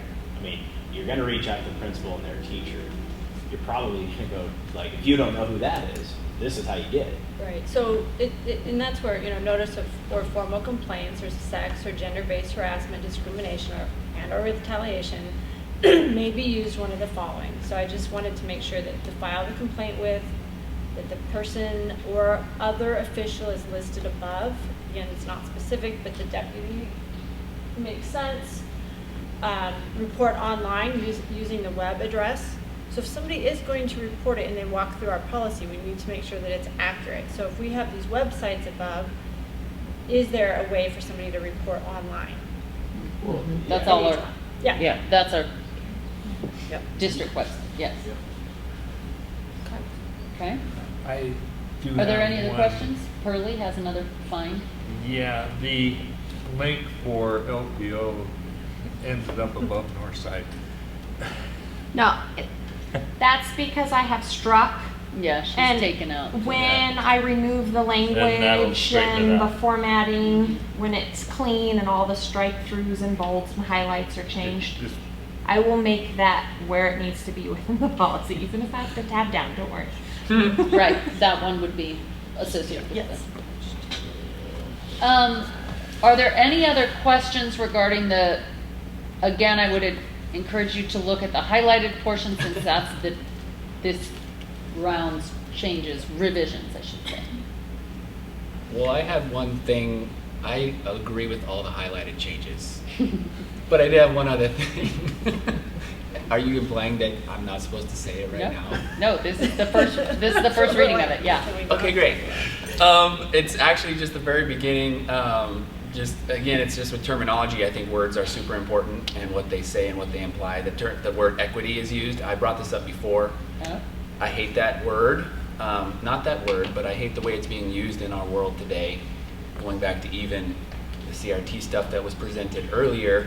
I have some paperwork here, and this is just off of like a basic in favor of equity website, the term equity, and it explains the differences between that and equality. So I guess without going into the super detail of those differences, unless you want me to, I feel like just using the term equality would be better to our illegal CRT world. Sometimes words get politicized and imply more than just their actual Webster definition, just by context in the social environment. Do you guys have any conflict with equity versus equality in its application? Other than Title IX saying it and making you say it, right? Yeah. I would very hesitantly, even if I agree with you, changing that because of the federal guidelines of what Title IX is. That's my only reasoning to keep it that language. So if you're fighting this in front of a federal court because you have a Title IX lawsuit and we've changed equity to equality, it could lead to a litigious nightmare down the road. So how much of this are we allowed to edit if it's pretty much just like copy and paste from Title IX? Are we not allowed to touch this at all?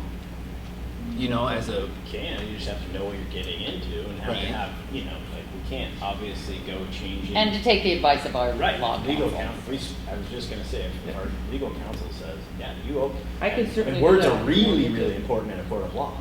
Like, If you would find out what I can the run that by- implication of those, of that sort of a word change is, specifically related to this Title IX document. Okay. And as you know, even if it comes back for a second reading and we're not ready because we're like, hey, we muscled through this and the changes are, we still have some, we don't have to approve it, we can table it and bring it back a third time. So at this stage, I think we have some follow-up on that. Yep.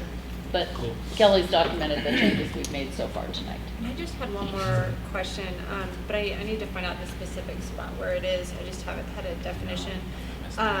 There's a section where it talks about dating, violence, stalking, and I'm wondering if we wanted to add bullying to that list. That seems to be a pretty standardized inclusion. but I didn't see it in here, but I may have It's in missed it. here.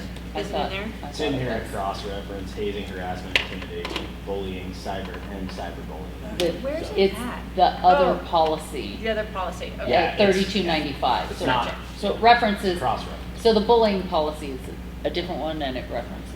Okay.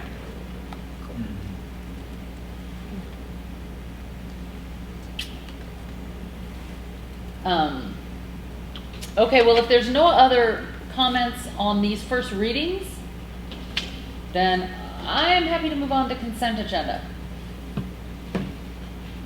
I will hear a motion. I make a motion to approve the consent agenda. I second. It's moved and seconded. Any discussion? All in favor? Aye. Aye, that motion passes.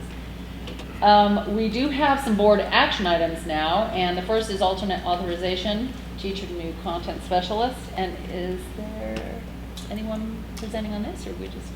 Jackie's the one who sent it. Yeah. Awesome. Yeah, I just didn't know if she had any. I reviewed the agenda request. I, as a clerk, thought it was very thorough, and I could help along with Dr. Meyer answer any questions that you may have. We get a number of these every year. There's no red flags on this one. Is there any questions anyone has for Dr. Meyer? I make a motion to approve the alternate authorization to new for Jacob Evelyn.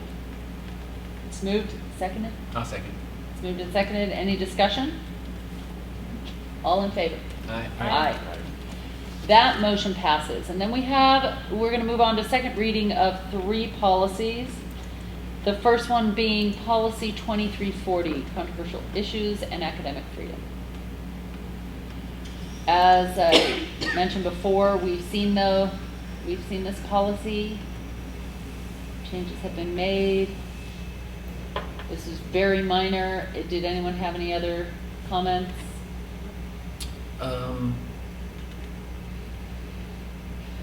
I'm just making Are sure. you just umming for? No, yeah. I'm making sure that my notes correlated with what I'm looking at. I did. I know we were going to look into possibly the health education curriculum. Is that something we're discussing here, or is that separate? It's separate because we have, our district leadership team has already looked at it, but we Okay. have some concerns, issues that that they're still working on curriculum. So we're going to actually be bringing that to the board. Okay. At a separate. At a separate meeting, time. yeah. We've already started Okay. that review. Okay. Okay. And I guess, well, I'm trying to remember. I guess I don't have a lot of other things that I did, but that was my biggest one. But there's the supplemental material one that's in here too, that we were going to look into, right? Yeah, That one. teachers are allowed to bring in supplemental material. And I just wanted to know, I'm trying to find the paragraph. It's right to at this the end, number 1, paragraph Middle, yeah, 1. to this end, the first Yep. item.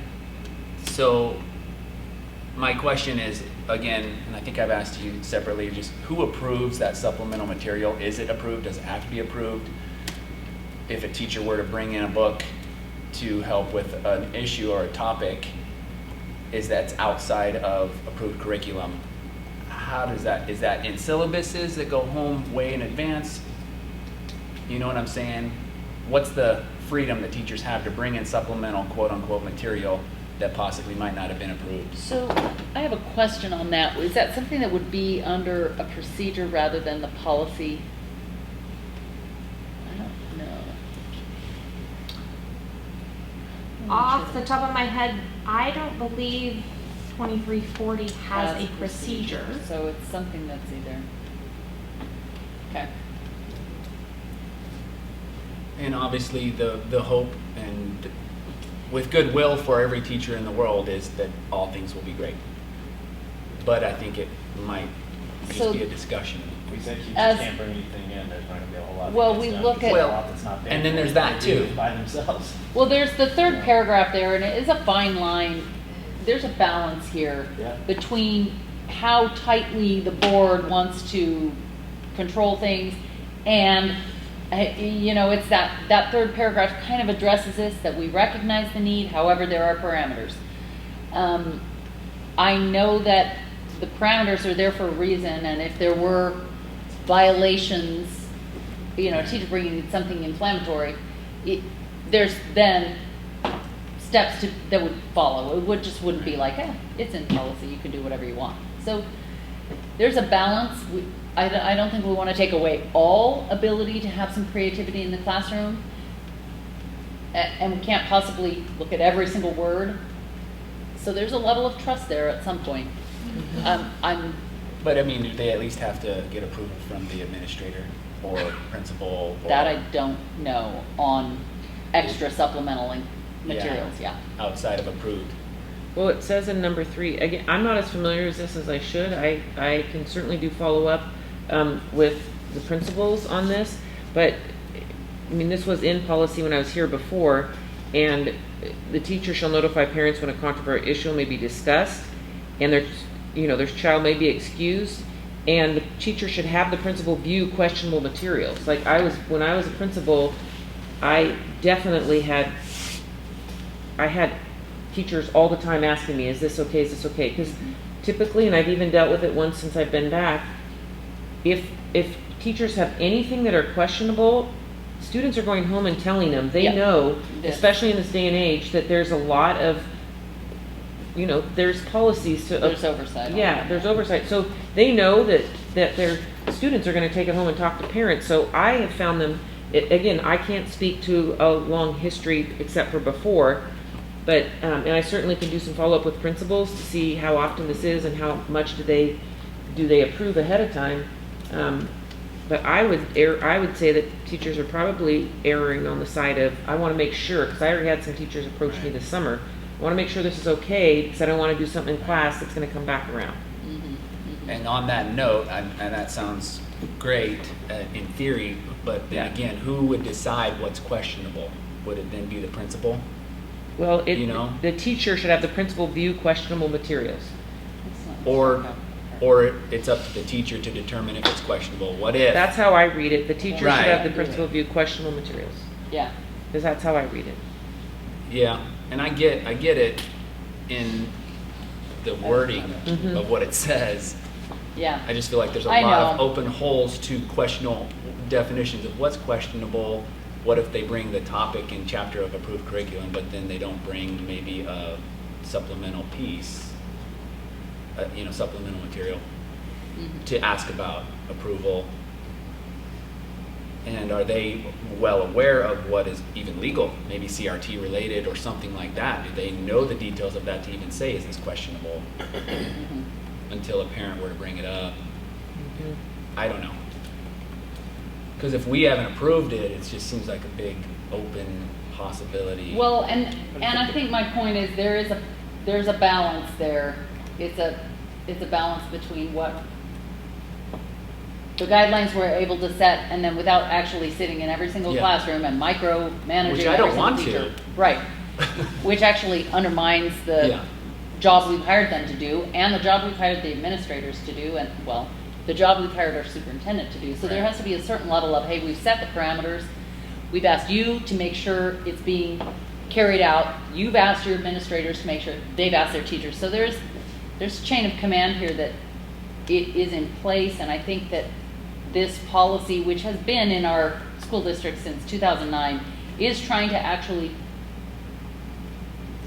bridge that, make sure there is some creativity allowed that is following certain parameters. And you referenced the fact that it does say the teacher, any controversial issues discussed at the administrator level, and families have the right to, opt out of things. So I think we have to also remember, again, the practical application of education at a high school level.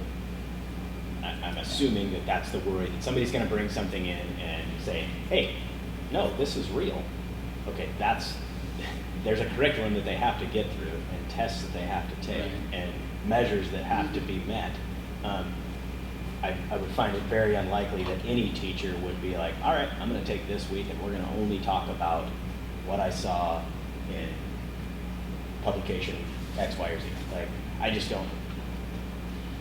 Well, There's absolutely no way Well- that that's going to not make it Yeah. back to a parent As if we- something weird starts going on. Well, and to be fully honest, my I guess fear, I don't know, a lack of a better word to use, my apprehension to this has nothing to do with testing ability or like getting the educational piece to the kids. I know what you're It's more the theological No, I know exactly Yeah. what your fear is. discussion I'm just- type of yeah. things that are controversial in of themselves. You know what I mean? Right. I would say that we could sit here and come up with a scenario every time that's Right. going to slip through and then the point is, do you try and write a policy that there is no scenario possible left? That's pretty No. restrictive. It's no So way. we either have to actually There's the balance. educate our administrators and then our instructors to do the job we're asking them to do, and then put out fires when they I happen. was just gonna say, it's also the same that we have policy and procedure in place and law that we don't try to rewrite it every single time something happens. When somebody does something that's outside the bounds of what they're supposed to do, they get nailed. There's recourse. to That's the recourse of it. And- We can't foolproof every single little thing. There has to be some, an adult Right. brain that makes the right decision. Mhm. And frankly, we live in a world where there are going to be controversial issues come up. And then we handle it when we can. Yeah. You're gonna find all. This is second reading, so unless we are hoping to table this one, it was brought forward. If there are more questions to be had and you do not want to approve it at this time, however, I will say that we can approve the change that's been brought forward, which was a one-word change, and if it needs to come back because there's larger questions about the way the policy's written or used, it doesn't mean we can't revisit it. It's not that we approve it once and it's in,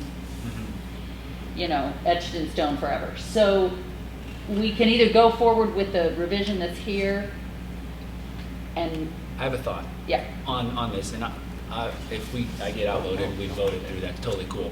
Is there a way on that, to this end, number one, with supplemental material, we can just maybe add something in there to say that the supplemental material has to be presented to the administrator before use? well, Bog down our administration. I would say that, Or something sent home to the parent before use, and they can do their own research? Or, you know what I mean? Like, to somehow, I don't know. I know what you're saying, but I just, my own, like, I just don't want to create such an issue that Can I then give all an of a sudden you can't. Here would be an example of a supplemental issue. Any cartoon, You know, any news article that Well, someone that- brings in, if that's you're, not a controversial issue, though. but it could be But to someone. And Item that's one when is you run not, into the bog. item one is not addressing just Yeah. controversial. Item three addresses controversial. Item one is just anything. Item three addresses controversial issues, and that is where the issue you're talking about comes up. They shall notify parents, and they should have the principal review it. So, to this end, item three is addressing that. Item one is just addressing anything that they think might enhance, which is the fact that the price of milk went up, and hey, this is enhancing our economic discussion, and it just happened yesterday, and I'm going to throw this into this content today. So item one is general Okay. information. Item three is addressing. Yeah, okay, I get that. It's just the to this end part kind of implied that it was all to follow the controversial. I see what you're saying, but that they're sort of addressing, I feel like three is addressing the concerns you have, and Yeah, item one if is that's the catch-all exactly for what it others. means, then I'm fine with that. Okay. It just didn't make sense to me like that, but. Okay.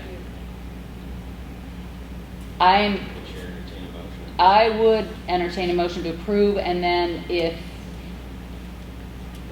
it comes back as some other agenda discussion later, that's okay. It is as titled controversial, so.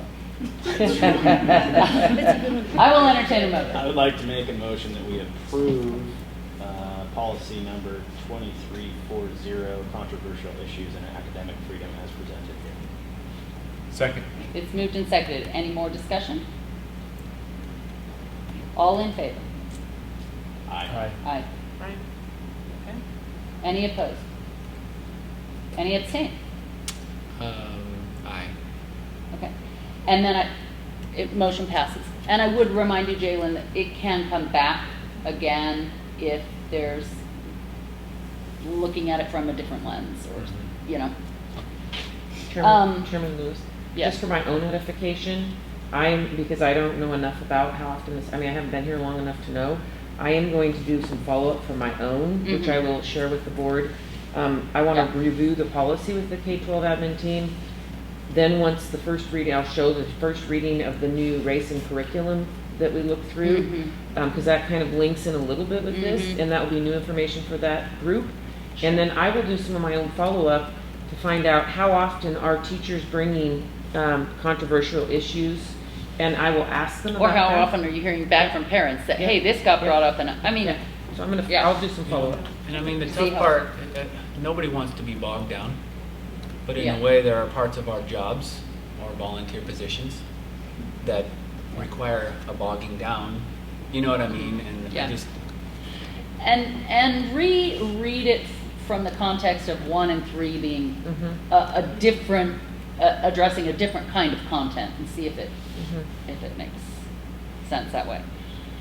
At this time, I'm going to move on to there's no separation. the second reading of policy 3010, open enrollment.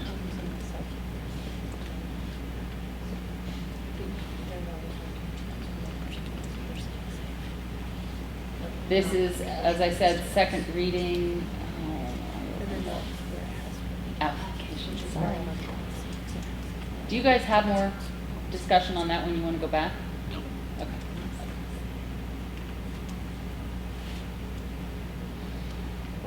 Is there any discussion on the changes that we looked at last month on open enrollment? We walked through this document with Dr. Meyer. Is there any discussion? If not, I'll entertain a motion. I'll make a motion to approve policy 3010 on open enrollment. Second. It's moved and seconded. Is there any other discussion? No. All in favor? Aye. Aye. That motion passes. We have a last policy here, 3345, use of restraint, seclusion, and aversive techniques for students. Second reading. If you look at that, now I'm trying to print it. Wrong button. Do that to mine too. Okay. Is there any discussion on this one? I did have one comment, and it was just on the heels, I think, of what Tanya had mentioned last time when we brought this up. On the definitions, it has restraint, seclusion, but then it leaves out that third definition, which is in the policy of adverse techniques. Weren't we going to maybe add that? Yeah, adversive techniques. We're going to add that definition in there since it is the third part of the policy itself. We had a few edits that didn't. That was the main one that I think I remember from last time, right? Or am I missing that? No, that was the main one, and then also there's just a couple other small changes, but I don't see Because any change at all. the policy is Mhm. restraint, seclusion, title aversive includes techniques, 3. but then when you get down, it has definitions of just 2 of the 3 things Point of right there. reference, I attached the wrong policy because I added that Oh, definition. So I would just recommend that you strike that.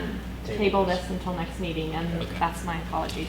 That's okay. We will not take a vote on that, and we will look at that when we meet again. That works out fine. Thank you for bringing that up. Actually, I would have forgotten that. Could you please make a motion to table if that Oh. is your wish?